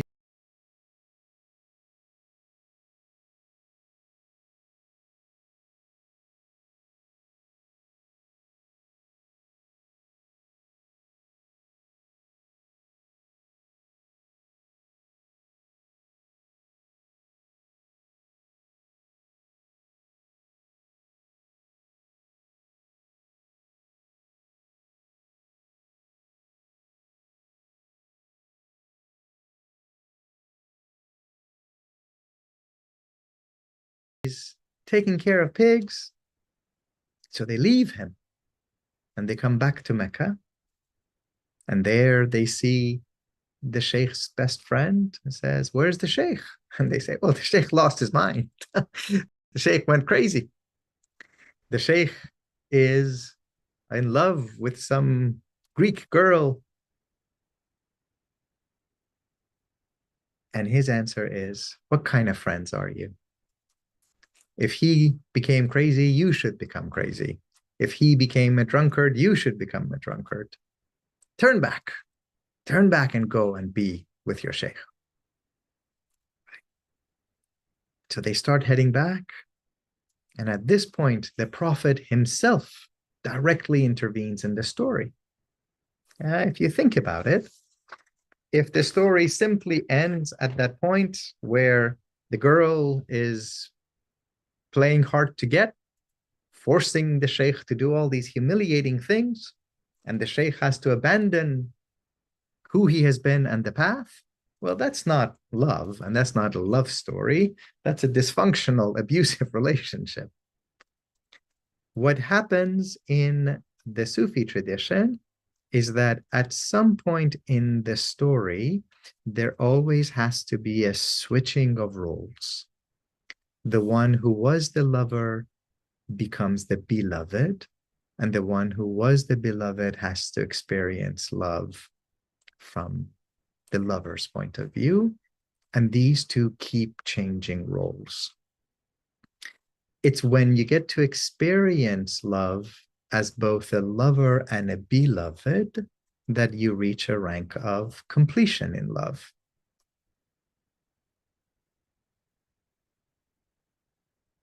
This is what's called naz and niyaz in our tradition. Naz, think of all the beautiful names that we have. Mahnaz, Shahnaz, Farnaz, Farinaz, Farahnaz, Nazanin. Naz is that quintessential feminine quality of playing hard to get, pretending to be disinterested, but it's done with the sole interest of getting the lover to grow more in love, to cook in the fire of love. It's when you go to kiss her beautiful lips, and in the last second, she turns away and you get the cheek. It's that combination of shyness, femininity, and even cruelty. And that's combined with niyaz. Niyaz, utter and absolute dependence, needfulness. Without you, I do not breathe well, as one of the poets put it. Naz and niyaz are what's needed.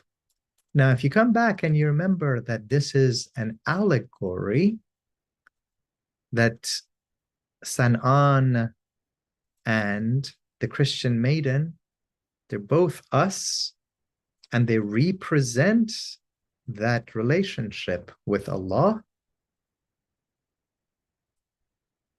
What does it mean to describe God as not only the beloved, but also the lover? What does it mean to say that the one that you seek has been seeking you? What does it mean to state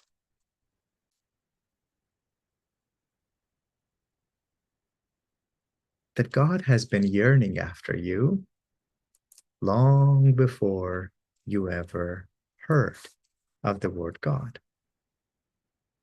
This is, in fact, what the great Sufi Bayazid says when he reaches the age of 60-something. He cries out, Ya Allah, I have been longing for you for 60 years. And God answers, my friend, I have been longing for you since before there was a thing called time.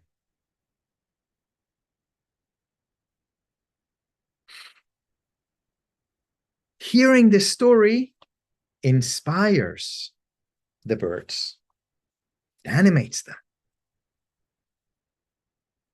The purpose of a love story is to set you on the path, to get going.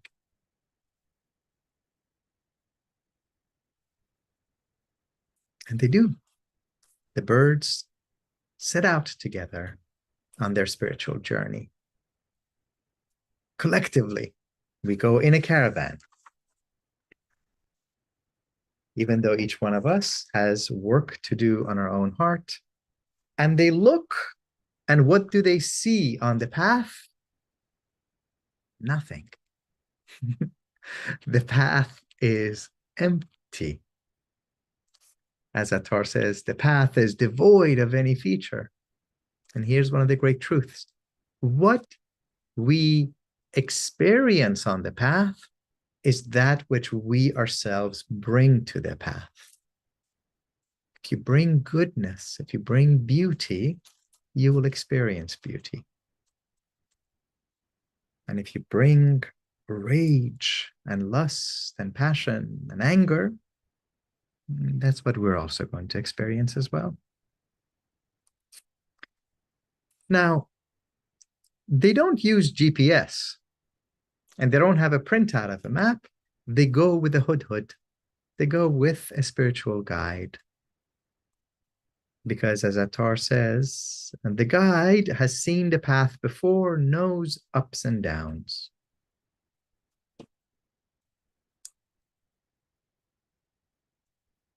And they head out.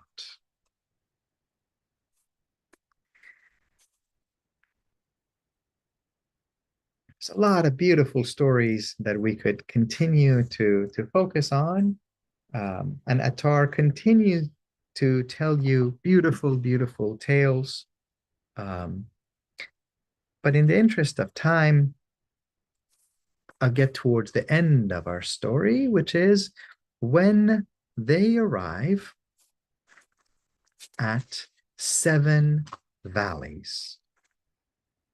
7 valleys that form the substance of the spiritual path.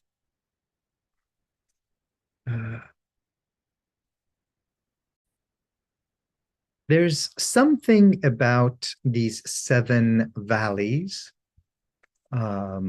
which is a little bit like the journeys of Hercules or the trials of Rustam, if you would, the ascension of the prophet.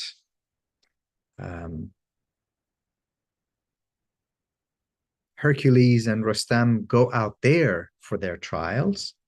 The prophets go up, but the mystics go in. So these journeys, these steps are parts of the inward journey that we each come to experience. And when we do, we come to realize what Attar says, Har nafas ze anfas umrat goharist. Every single breath, nafas, from the breaths of your life contains a jewel. How beautiful would it be to not think about wasting time and killing time, but to treat it as a jeweled treasure. We begin with the valley of talab, of seeking. There has to be that element of longing, of yearning. That's the reason why the spiritual seeker is called the talib, the seeker, the salik, the wayfarer. Yes, there is a being pulled by divine grace. At the end of the day, none of us can breathe even without divine mercy, but we're pulled in by God. And there is that irada, there is that willful desire. The next valley is love. To drown in the fire of love. We get a Layla and Majnun story here. And then we're told to come into the divine presence. Get to the third valley of ma'rifat, of knowing God intimately, closely. The valley of istighna, of self-sufficient contentment, more than heaven, more than hell. And then we arrive at the station of Tawheed, recognizing radical unity. Tawheed is not simply that God is one, it's that there's only one. There's only one.